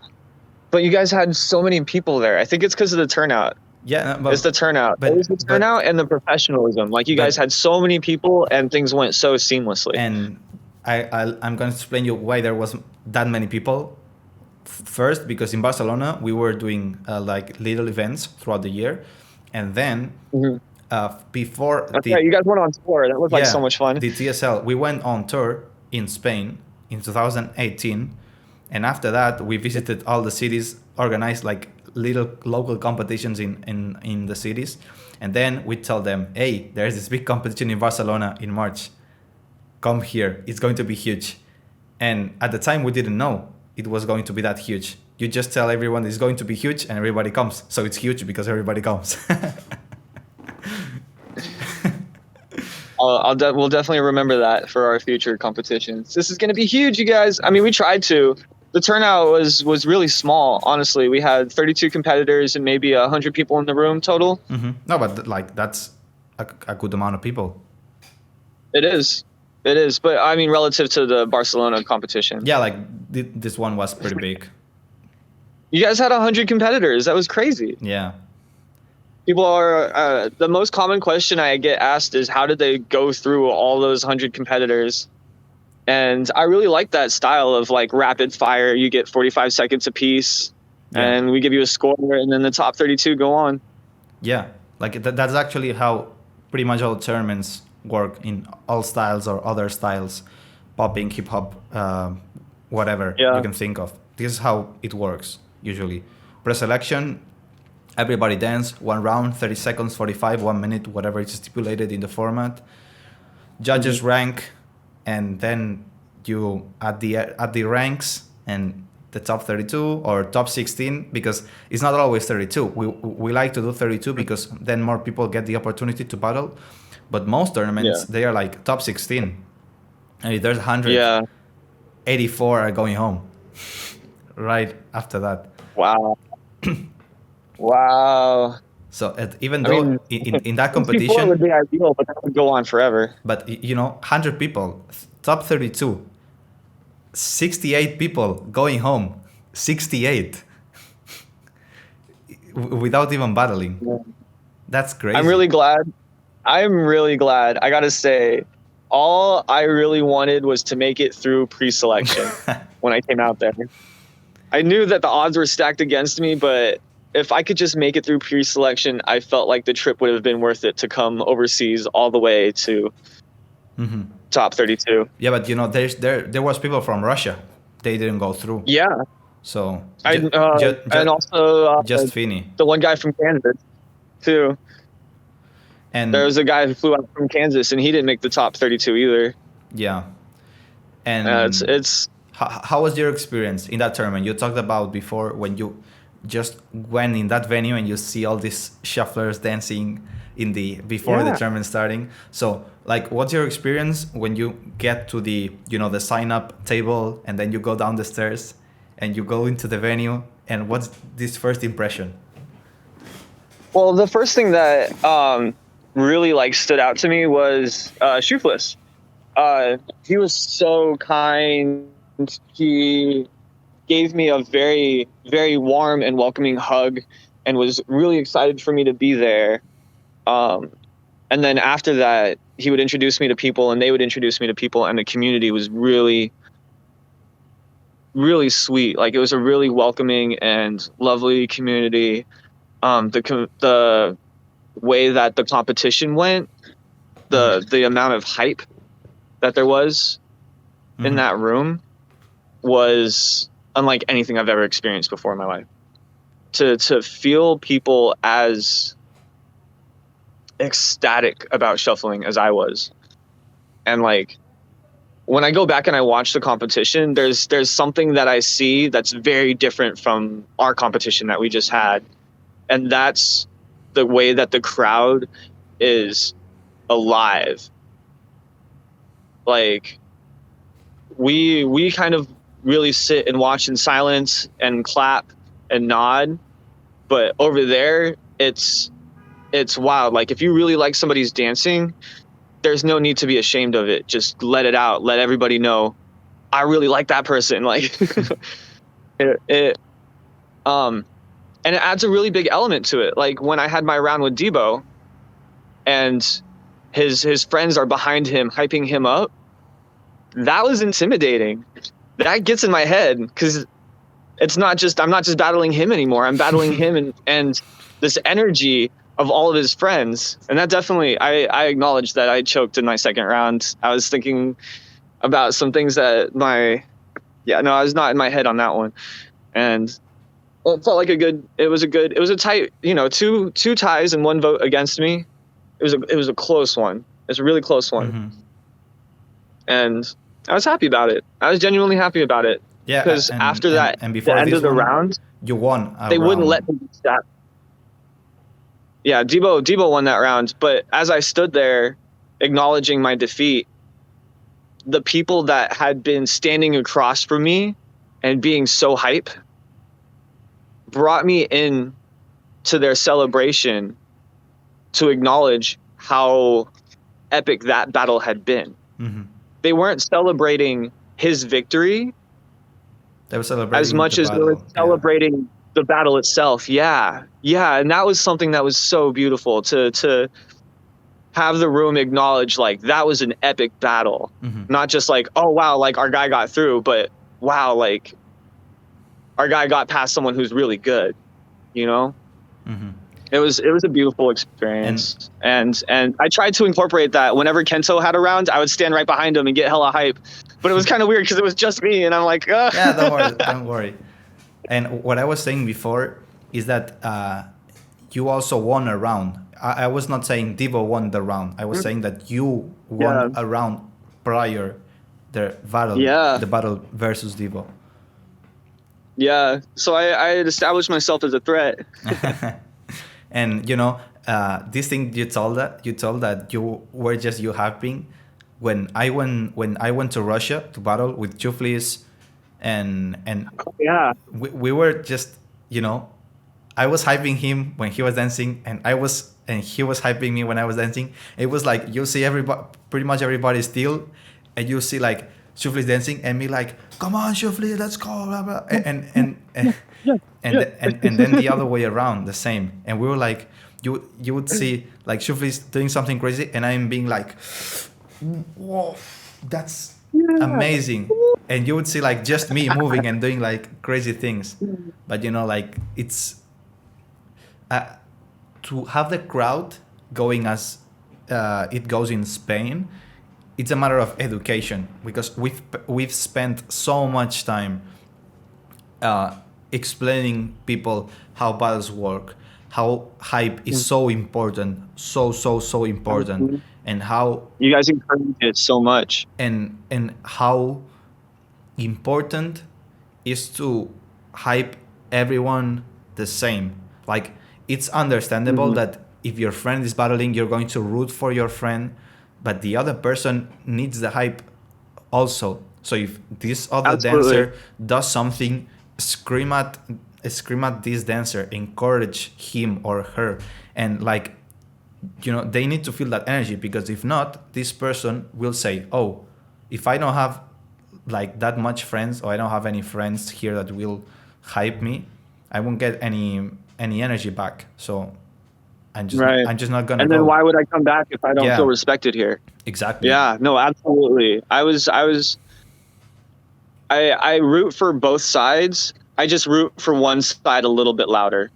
You know? Yeah, but you know, I maybe I'm seeing a battle and I want maybe my friend to win, but if the other one does something, I will maybe I don't scream as you say that much, but I'm not going to right. say no, But I no. still acknowledge it. I'm like, He, that he, was he hasn't done cool. nothing. Yeah, maybe I'm like, oh, that was cool. And you know, even though when I'm battling, you see in the TSL videos, you can see like I'm dancing and the other dancer does something, and I'm like, oh, that's cool. Oh, I remember against Junior, there was one spin that I thought it was crazy, and I'm like, oof.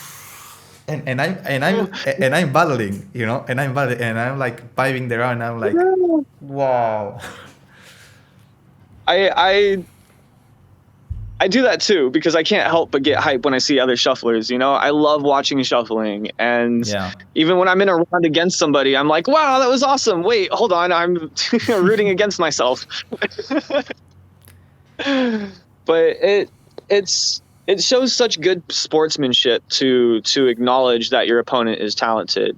You know, and it's so much sweeter to battle somebody who's talented, because Yeah. then every victory is an achievement. You know, if you battle someone where you feel like you're just gonna win, then it almost like takes the fun out of it. Yeah, but you also need And to perform good, because if not, you're not showing respect to the other dancer. absolutely, yeah, no, you have to give it 100% every time, every time. I I definitely I felt that in every round in the Tombs battle. I definitely felt like there was an intense respect between the two of us, talent-wise. With every competitor that I had, we both went off on each other. Okay, man. This is one of the last things about the podcast, not the last one, but Yeah. let's go with this. So let's talk a bit about the AGT Shuffleolution thing, that everything that went on. There's been some months already from the AGT that ended. Yeah. So what happened after that? Like, I want to know, what do you think and what was your feeling in a specific about the last act, that you know that you fell during the choreo. I wrote you and told you that you got back up like so fast. I was like, but this guy was on the floor and he's like already on the choreo. So what did just happen? And you know, and then Yeah. the judges in some way were a bit rude about the fact that you fell, and Absolutely. and like, how was the experience about the last era well, like the last phase that you were in the competition, and what's happening after that? So the competition ends, and what are you doing with the group, or what are the plans? So first, your experience, and then the group. Okay. Well, I mean, if you talk to anybody from Shufflelution, they'll all confirm that the minute that we got off stage and we knew that we weren't going on to the next round, I was sobbing uncontrollably for maybe a good 30 minutes. And like, it's a long way back to the holding room. So while I'm sobbing, I'm also walking past a lot of staff, and a lot of people are like seeing me, and I'm trying really hard to keep my emotions in check. But the feeling of having let my team down and having fallen on that stage and to be singled out as someone who has not succeeded in executing the choreography, I felt so much pain and disappointment to have worked for 8 months, 8-hour days, 7 days a week, just pushing so hard to have that result. It was absolutely devastating for me. And I, even to this day, still have my fears of performing again, because of how there are so many people out there who won't let me forget it, that I fell on that stage. But some things that really helped was my team would not let me believe it was my fault. As much as I wanted to blame myself, It was not. I remember it wasn't. As much as I wanted to blame myself, my team wouldn't let me believe that. They held me, they comforted me, they reassured me, and we're so strong as a team, and I truly feel like a family with them. And even though we haven't done much in the last 2 months, we have a lot planned. We took the 2 months to really like get our feet back on the ground and really like find some stability, because during those 8 months we were all just hemorrhaging money, trying, we didn't have time to go to work, and we were all scraping by with the little time that we did have. Darian was doing DoorDash the entire time. I don't know how he was mastering the choreography and working at the same time, but he was stretching himself thin doing so. And we had just been through so much. So for the last 2 months, I feel like we've just been recovering hard. But we have plans in the future to do a video showcase of the performances that we did not get to do on that AGT stage, because we had 3 choreographies and they told us to scrap them and come up with a 4th one just before the performance. Really? And that was their recommendation, and we took it. And so we have 2 whole other choreographies to show you guys, and we're gonna like, I'm surprised. I'm surprised about this, because they have you jump through all kinds of hoops. We sent them hundreds of songs that we wanted to use, and they would always deny them or turn them down. And eventually we just folded with the song that they chose, which was really frustrating when the judge is like, "Oh, we don't like that song." Yeah. Oh gee, maybe if you just let us do what we wanted to do in the first place. If I could give a tip to anybody who's going on AGT, it would be to not listen to the creative directors and to stick with what you know best. Yeah, I feel that too. Yeah. So, I've told you, when I saw the full clip with the judges' comments, I was like they're being like so unfair with the comments, like especially like the comments about you. Like, I think that the comments about the group, they were pretty good, I think. Like if in some way I felt the same. I don't know. Like now that you told me that they made you change the choreo, maybe I understand why the choreo was that simple with you having a lot of months to work on. So now I'm excited to see maybe what you were going to do. So maybe I can like. Oh, we're excited too.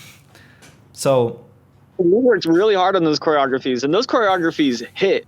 They hit so well, and the fact that the creative team was like, I don't know, we kind of like the basic stuff. Can you do more basic stuff for us? It was very. One answer, no. Yeah, I know. That's what I was saying. I said that. I was in the minority, but I voted against doing what the creative team said.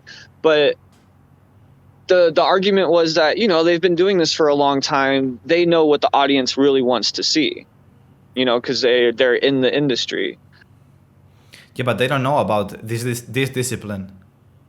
They don't. Not only do they not know about this discipline, but also, regardless of if we get through or not, they're getting paid. So their job is just to go, I don't know. That's their whole job, you know? And they do that because that's what they pay them to do. Our job is to be creative and come up with something. Yeah. And their whole job is just to tell us, we don't know. Yeah, for sure. And so regardless of what happens to us, they still get paid. So why do they care about our choreography? You know, why are they... It's not like we're still talking to them. We have no relationship with the creative team anymore. So I don't know why we were listening to them. Yeah, those things are a bit frustrating, you know. We also got like a lot of feedback and saying, oh, you need to get better at this or add more things here. And we're like, okay, let's do that. And then we do that and they edit the act and they cut the act and they do a montage of parts of the act that they place part of the act that doesn't that is not with the right music. So they edited the music, they edited the video, and oh my God, there is some parts that the image and the music is like so different, and you see that the moves are not like on sync. It's not that they are a little bit off beat. It's that they have nothing to do. So after you see that, you're like, what the fuck? Like, why do the creative team tell me to do this thing and clean these steps and do these other things, and they're going to cut and edit and do whatever they want? So that's the most mad thing I got from our experience in TV, that they edited the act. I like, it's okay if I don't go through, but they editing the act, I didn't like that. I didn't like that at all. It's despicable. It's really bad because we have a creative vision and a style of what we want to show, and they just kind of do whatever they want with it. Yeah, and we have any control over that. And why do you train so much if they're going to cut it? Like, I know you need to do it, right? But like, I understand timing. Okay, I understand if you cut 10 seconds, 20 seconds, 30 seconds. Okay. If there's, I don't know, 15 acts, I understand that cutting this, you're getting time. But editing the act doesn't make any sense. It doesn't. The audio overlay, when they played our audition number and they had put some new song over what we had originally performed to, all of us were just like, oh no. And like, then we got the feedback and we're like, that's not us. Like, this is, you know, people are talking about, why would you choose that song? And we're like, oh, you're making it look like we chose that song. What, like you guys are making the audition act? The audition act, yeah. I mean, we didn't choose any of the songs that we used. No? Really? Like, these were all recommendations from them, and we just went with them. No. Yeah, it was, and the songs that we did choose were like, they were like, oh, that's a little too EDM-y, whatever that means. And you tell them, it's our music. Shut up. I know, right? Like, this is what gets us hype. As much of a shit show as it was, the experience of being on that stage with those cameras and those lights and experiencing just that like minute of fame, and to feel like I was a star. You know, they put me in hair and makeup and they had all these people who were running around doing stuff for us. Like it was definitely an experience that was going to my head. I was like, I could get used to this. You know, maybe I am actually like a big deal. You know, hey, this is pretty cool. Right when I was starting to get into the swing of it, boom, it's all gone. Now I'm back to being a regular civilian. Okay, bro. Not for long though. I am determined. I had a taste of the life and now I'm chasing it. And what are your future plans right now? Like, what are you doing in the next, okay, let's say like 3 things, like next short term, next year, midterm, 3-5 years, long term 10-20 years. Like, how do you picture yourself in a career? Do you picture yourself dancing, doing other things, and also dancing like as a side thing? How do you picture yourself going from short to long? I want to make shuffling my whole life. You know, I want it to be my income as much as it is my hobby, as much as it is something that I do for my health. Shuffling has been an avenue where I can do all of those things. And so I'm really trying to incorporate all of them into a lifestyle, something I can live. So that means performances, teaching, going to meetups, being a part of the community, and any aspect. And it's hard for me to say what's coming for me. I just know that I have an open mind, and whatever opportunities present themselves, I'm just going to say yes to them, because that's been working out for me really well in the past, is just to say yes to everything. Even if there's been some things that I'll say yes to that I feel like are beneath me, but when I show up and I participate in the experience, I realize that it's still dancing and it's still doing something that I'm passionate about, and I'm still connecting with a community, and it doesn't feel beneath me anymore, but rather just another step in the journey. And I'm hoping, so short term, I'm hoping to get as many gigs, enter as many competitions, do as many collaborations as possible with anyone and everyone. And then after that first year, I'm hoping to really lock down, or actually during this year too, I want to lock down becoming a teacher, start having weeklies, and really try to help people grow into the shuffle community. And I guess those are all also apply for the rest of my life. You know, I'm just basically going to be doing that till I die. So yeah, like I was about to ask you like what in specific would you like to do in shuffling, but you already answered that you like to everything to do it all, to teach.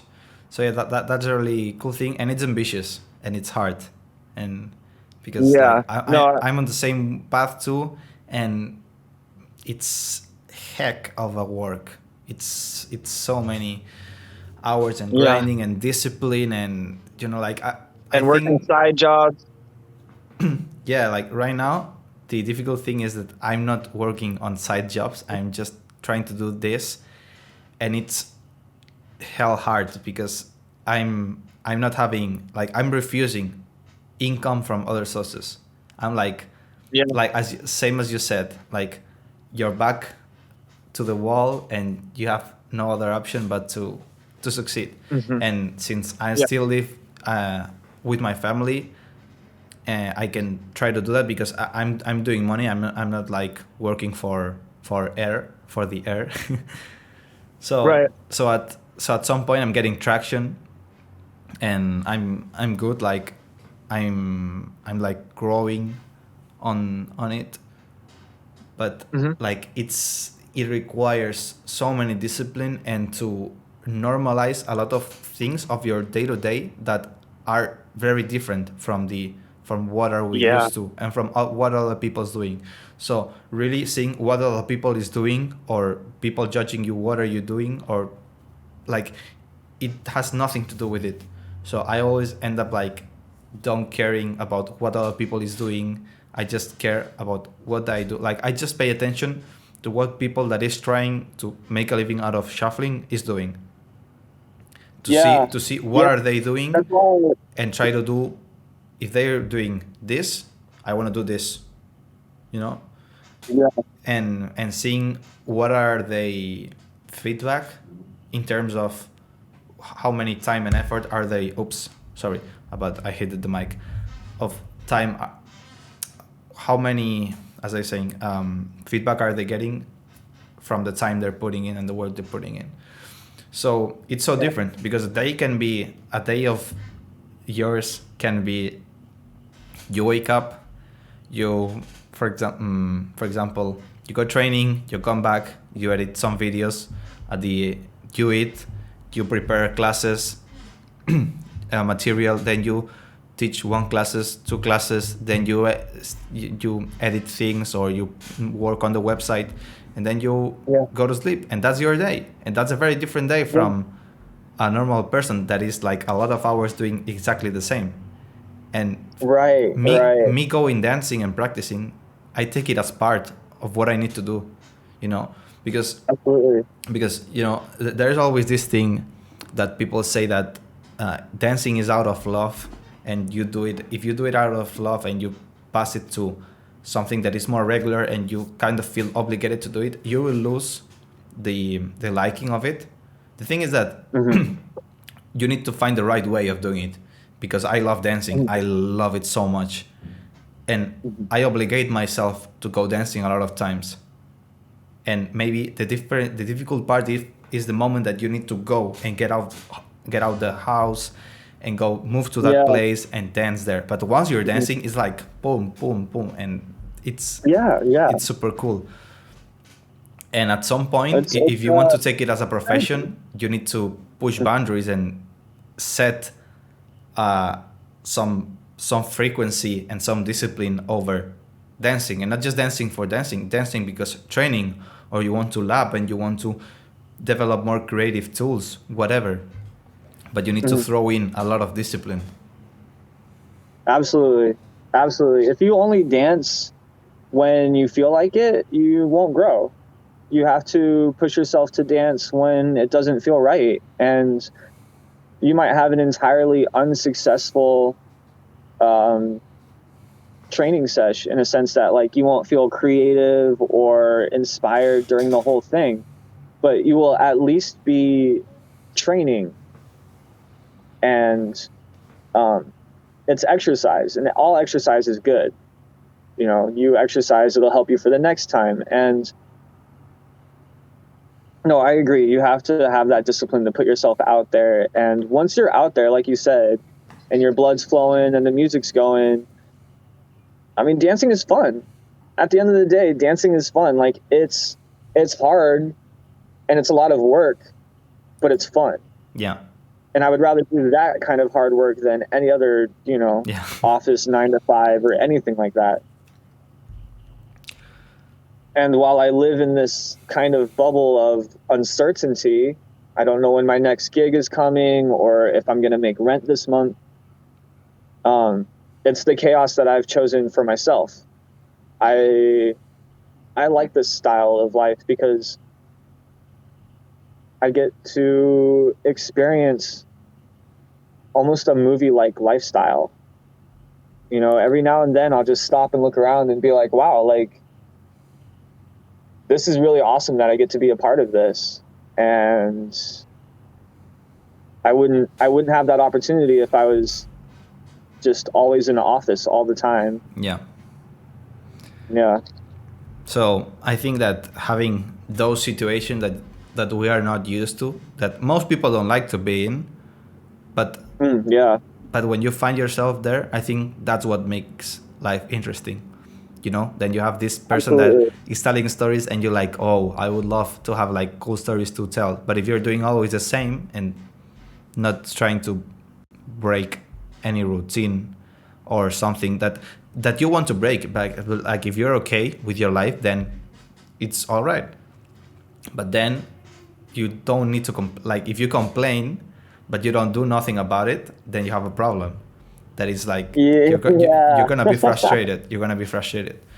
So as long as and we know because they won't shut up about it online. They're always clacking away on their keyboards instead of actually making something happen for themselves. Yeah. Okay, let's go with the last two questions about the podcast, and with this we're done for this one. Okay. So whoops. So the first one is something that you have learned recently about the shuffling community, scene, whatever. Something that is helping you in your journey. Maybe, I don't know, a DJ, some dance, tip, move, whatever. Something to share with the audience of the Shuffle podcast. That is sharing that. To share that. Advice for the shuffle community, or like a tip in shuffling in general? No, like something that you have learned recently that is helping you in your journey, like in any way.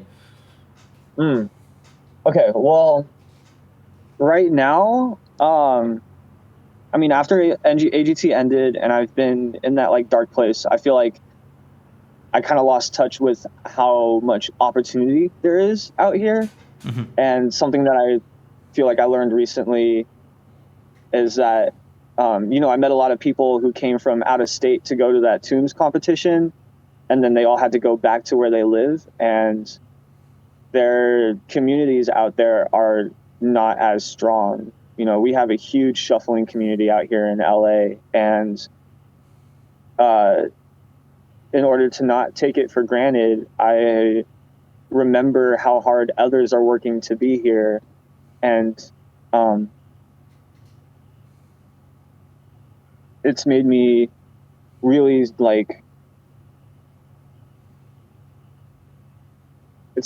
involved in the shuffle community. It's made me really want to embrace this culture down here, thinking about how rare it is. So when you find other shufflers, I think it's really important to hold on to them, because there's not that big of a community, and a lot of people are isolated as shufflers, and so we have to stick together. It's very important for us to stick together. Mm-hmm. Yeah, that's really good, because many people haven't experienced any time to be alone as a dancer. I've been through that too. For my first years, like I started with a friend, but then he stopped. Like we kind of separated because we were like so busy in our last years of high school, and and we like our schedules didn't coincide in the free time. So I was like dancing out very alone, and like I had no one more. I didn't know the community until I met them. Like my first 3 years, I was in Barcelona, dancing alone pretty much, just with my friend, depending on the year. But when you meet people and you have and then you have people every week, you're like, that's great, that's really cool, and you look forward to this day where you all meet up, and you're waiting all the week for that day. And prior to that, you didn't even know that was possible, and it's like magic. Yeah, I think the best advice for anybody is, as a shuffler, is to go to be with your community. Mm-hmm. Go strengthen the community that exists in your area, and go to where the community is respected and appreciated. We have to stick together. Yeah. And the last question is not for you directly, but is the power for you to make any question about anything you want to me. So now we switch the turns, and now you get to ask whatever thing you want. Okay.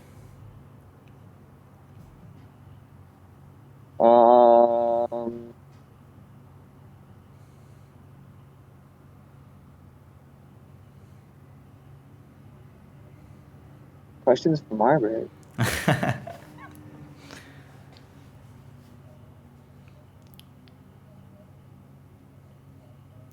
Whatever thing. Okay, I got it. I have it.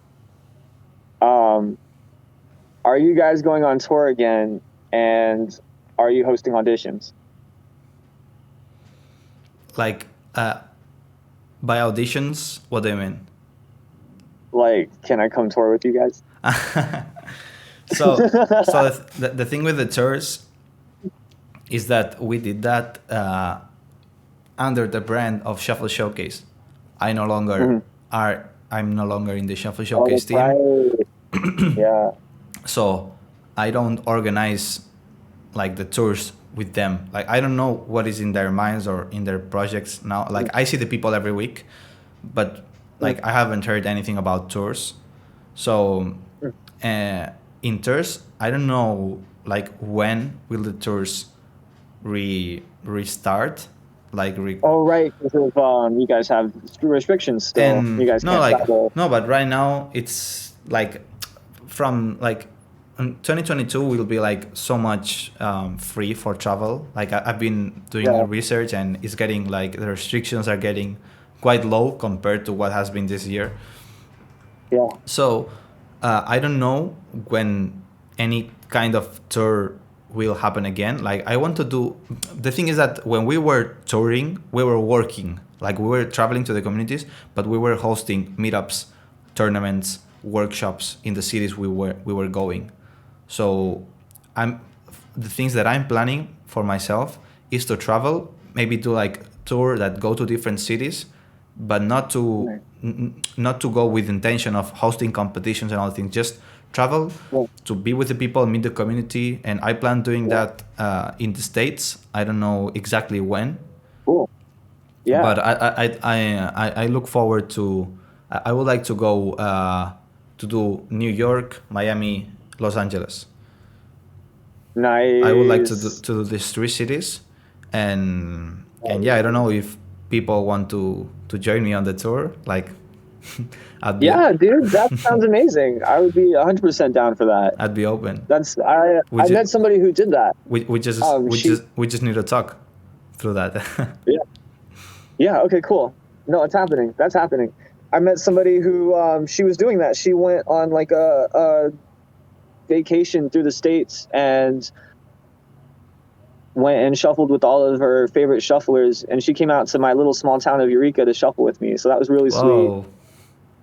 Yeah, no, that was when I was like living in the middle of nowhere, and so for her to like fly out to where I was just to shuffle with me definitely was like a very rewarding feeling in the sense that like I'm recognized as a shuffler even when I'm out here all by myself. But yeah, no, that sounds like an amazing trip. Yeah. I want to hit same places. I want to do Miami, New York. I also want to hit Colorado and Arizona.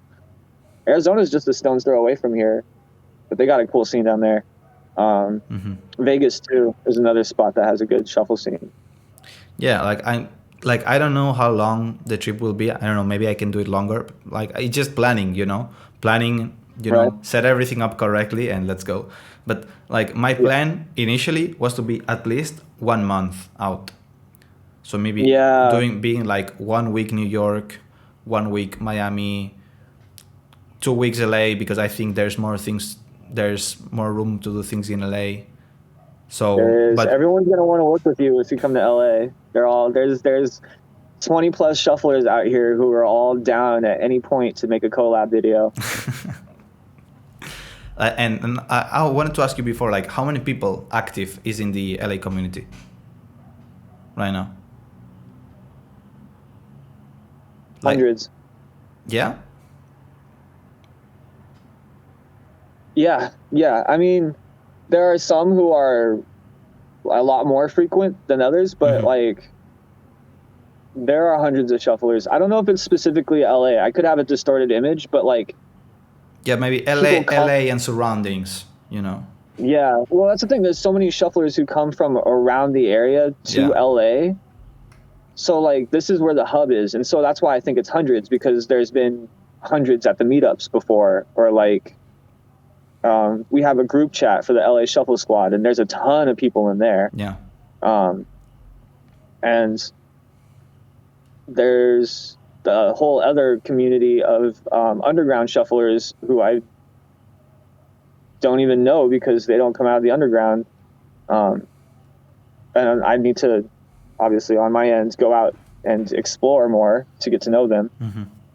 I feel like the Tombs competition definitely broke the ice for me to go and do that. Yeah. So that's something that needs to happen in the future. But I know that there's a ton of them out there too, who don't even they don't even have Instagrams. You know, they're so off the grid and just do it for they just shuffle. their own personal. Yeah, they just shuffle, and it's not about clout or anything like that. And I respect that lifestyle. I mean, that's what I used to do for the longest time. But I'm encompassing both now. It's a balance. So yeah, next trip, like it's not that I'm gonna do it alone. Like probably people from Spain will join. I don't know, Mark, Tor, Chuflis. Like we need to talk that through. But yeah, like I'll be down to travel, and if someone wants to join, Kento also told me that he wanted to join if I do that. So we can maybe organize that through. Cool. Yeah, okay. I would like that. I'd like that very much. Keep me posted. Okay, so everybody, stay tuned for the dates of that travel. I don't know when exactly, but 100% sure 2022. Okay, so that's been for today's episode. Now I'm switching the frequency to one podcast per month. So maybe like everybody's noticing that I haven't been uploading podcasts in the last weeks. It's because I've been like reorganizing everything. Podcasts take so much time, from editing the clips, doing the podcast itself, editing like everything, like a lot of time. And doing that back to back, week to week, it's crazy. Like I didn't have time for all the things that I need to do extra for the shuffling. So I'm switching it to a month, and it's going to be out November 1st. So if you're watching this, is November 1st. And now the frequency will be 1st of every month, you have a new podcast. So sweet. That's it for Shuffle Podcast episode 14th. For wrapping up the podcast, I always let the guest say whatever he want to close the podcast, and so the mic is all yours, and whatever you want to say for closing that show, the mic is all yours. Okay. My heart's yours. Happy shuffling. Love you guys. Thanks for watching. Bye. Bye.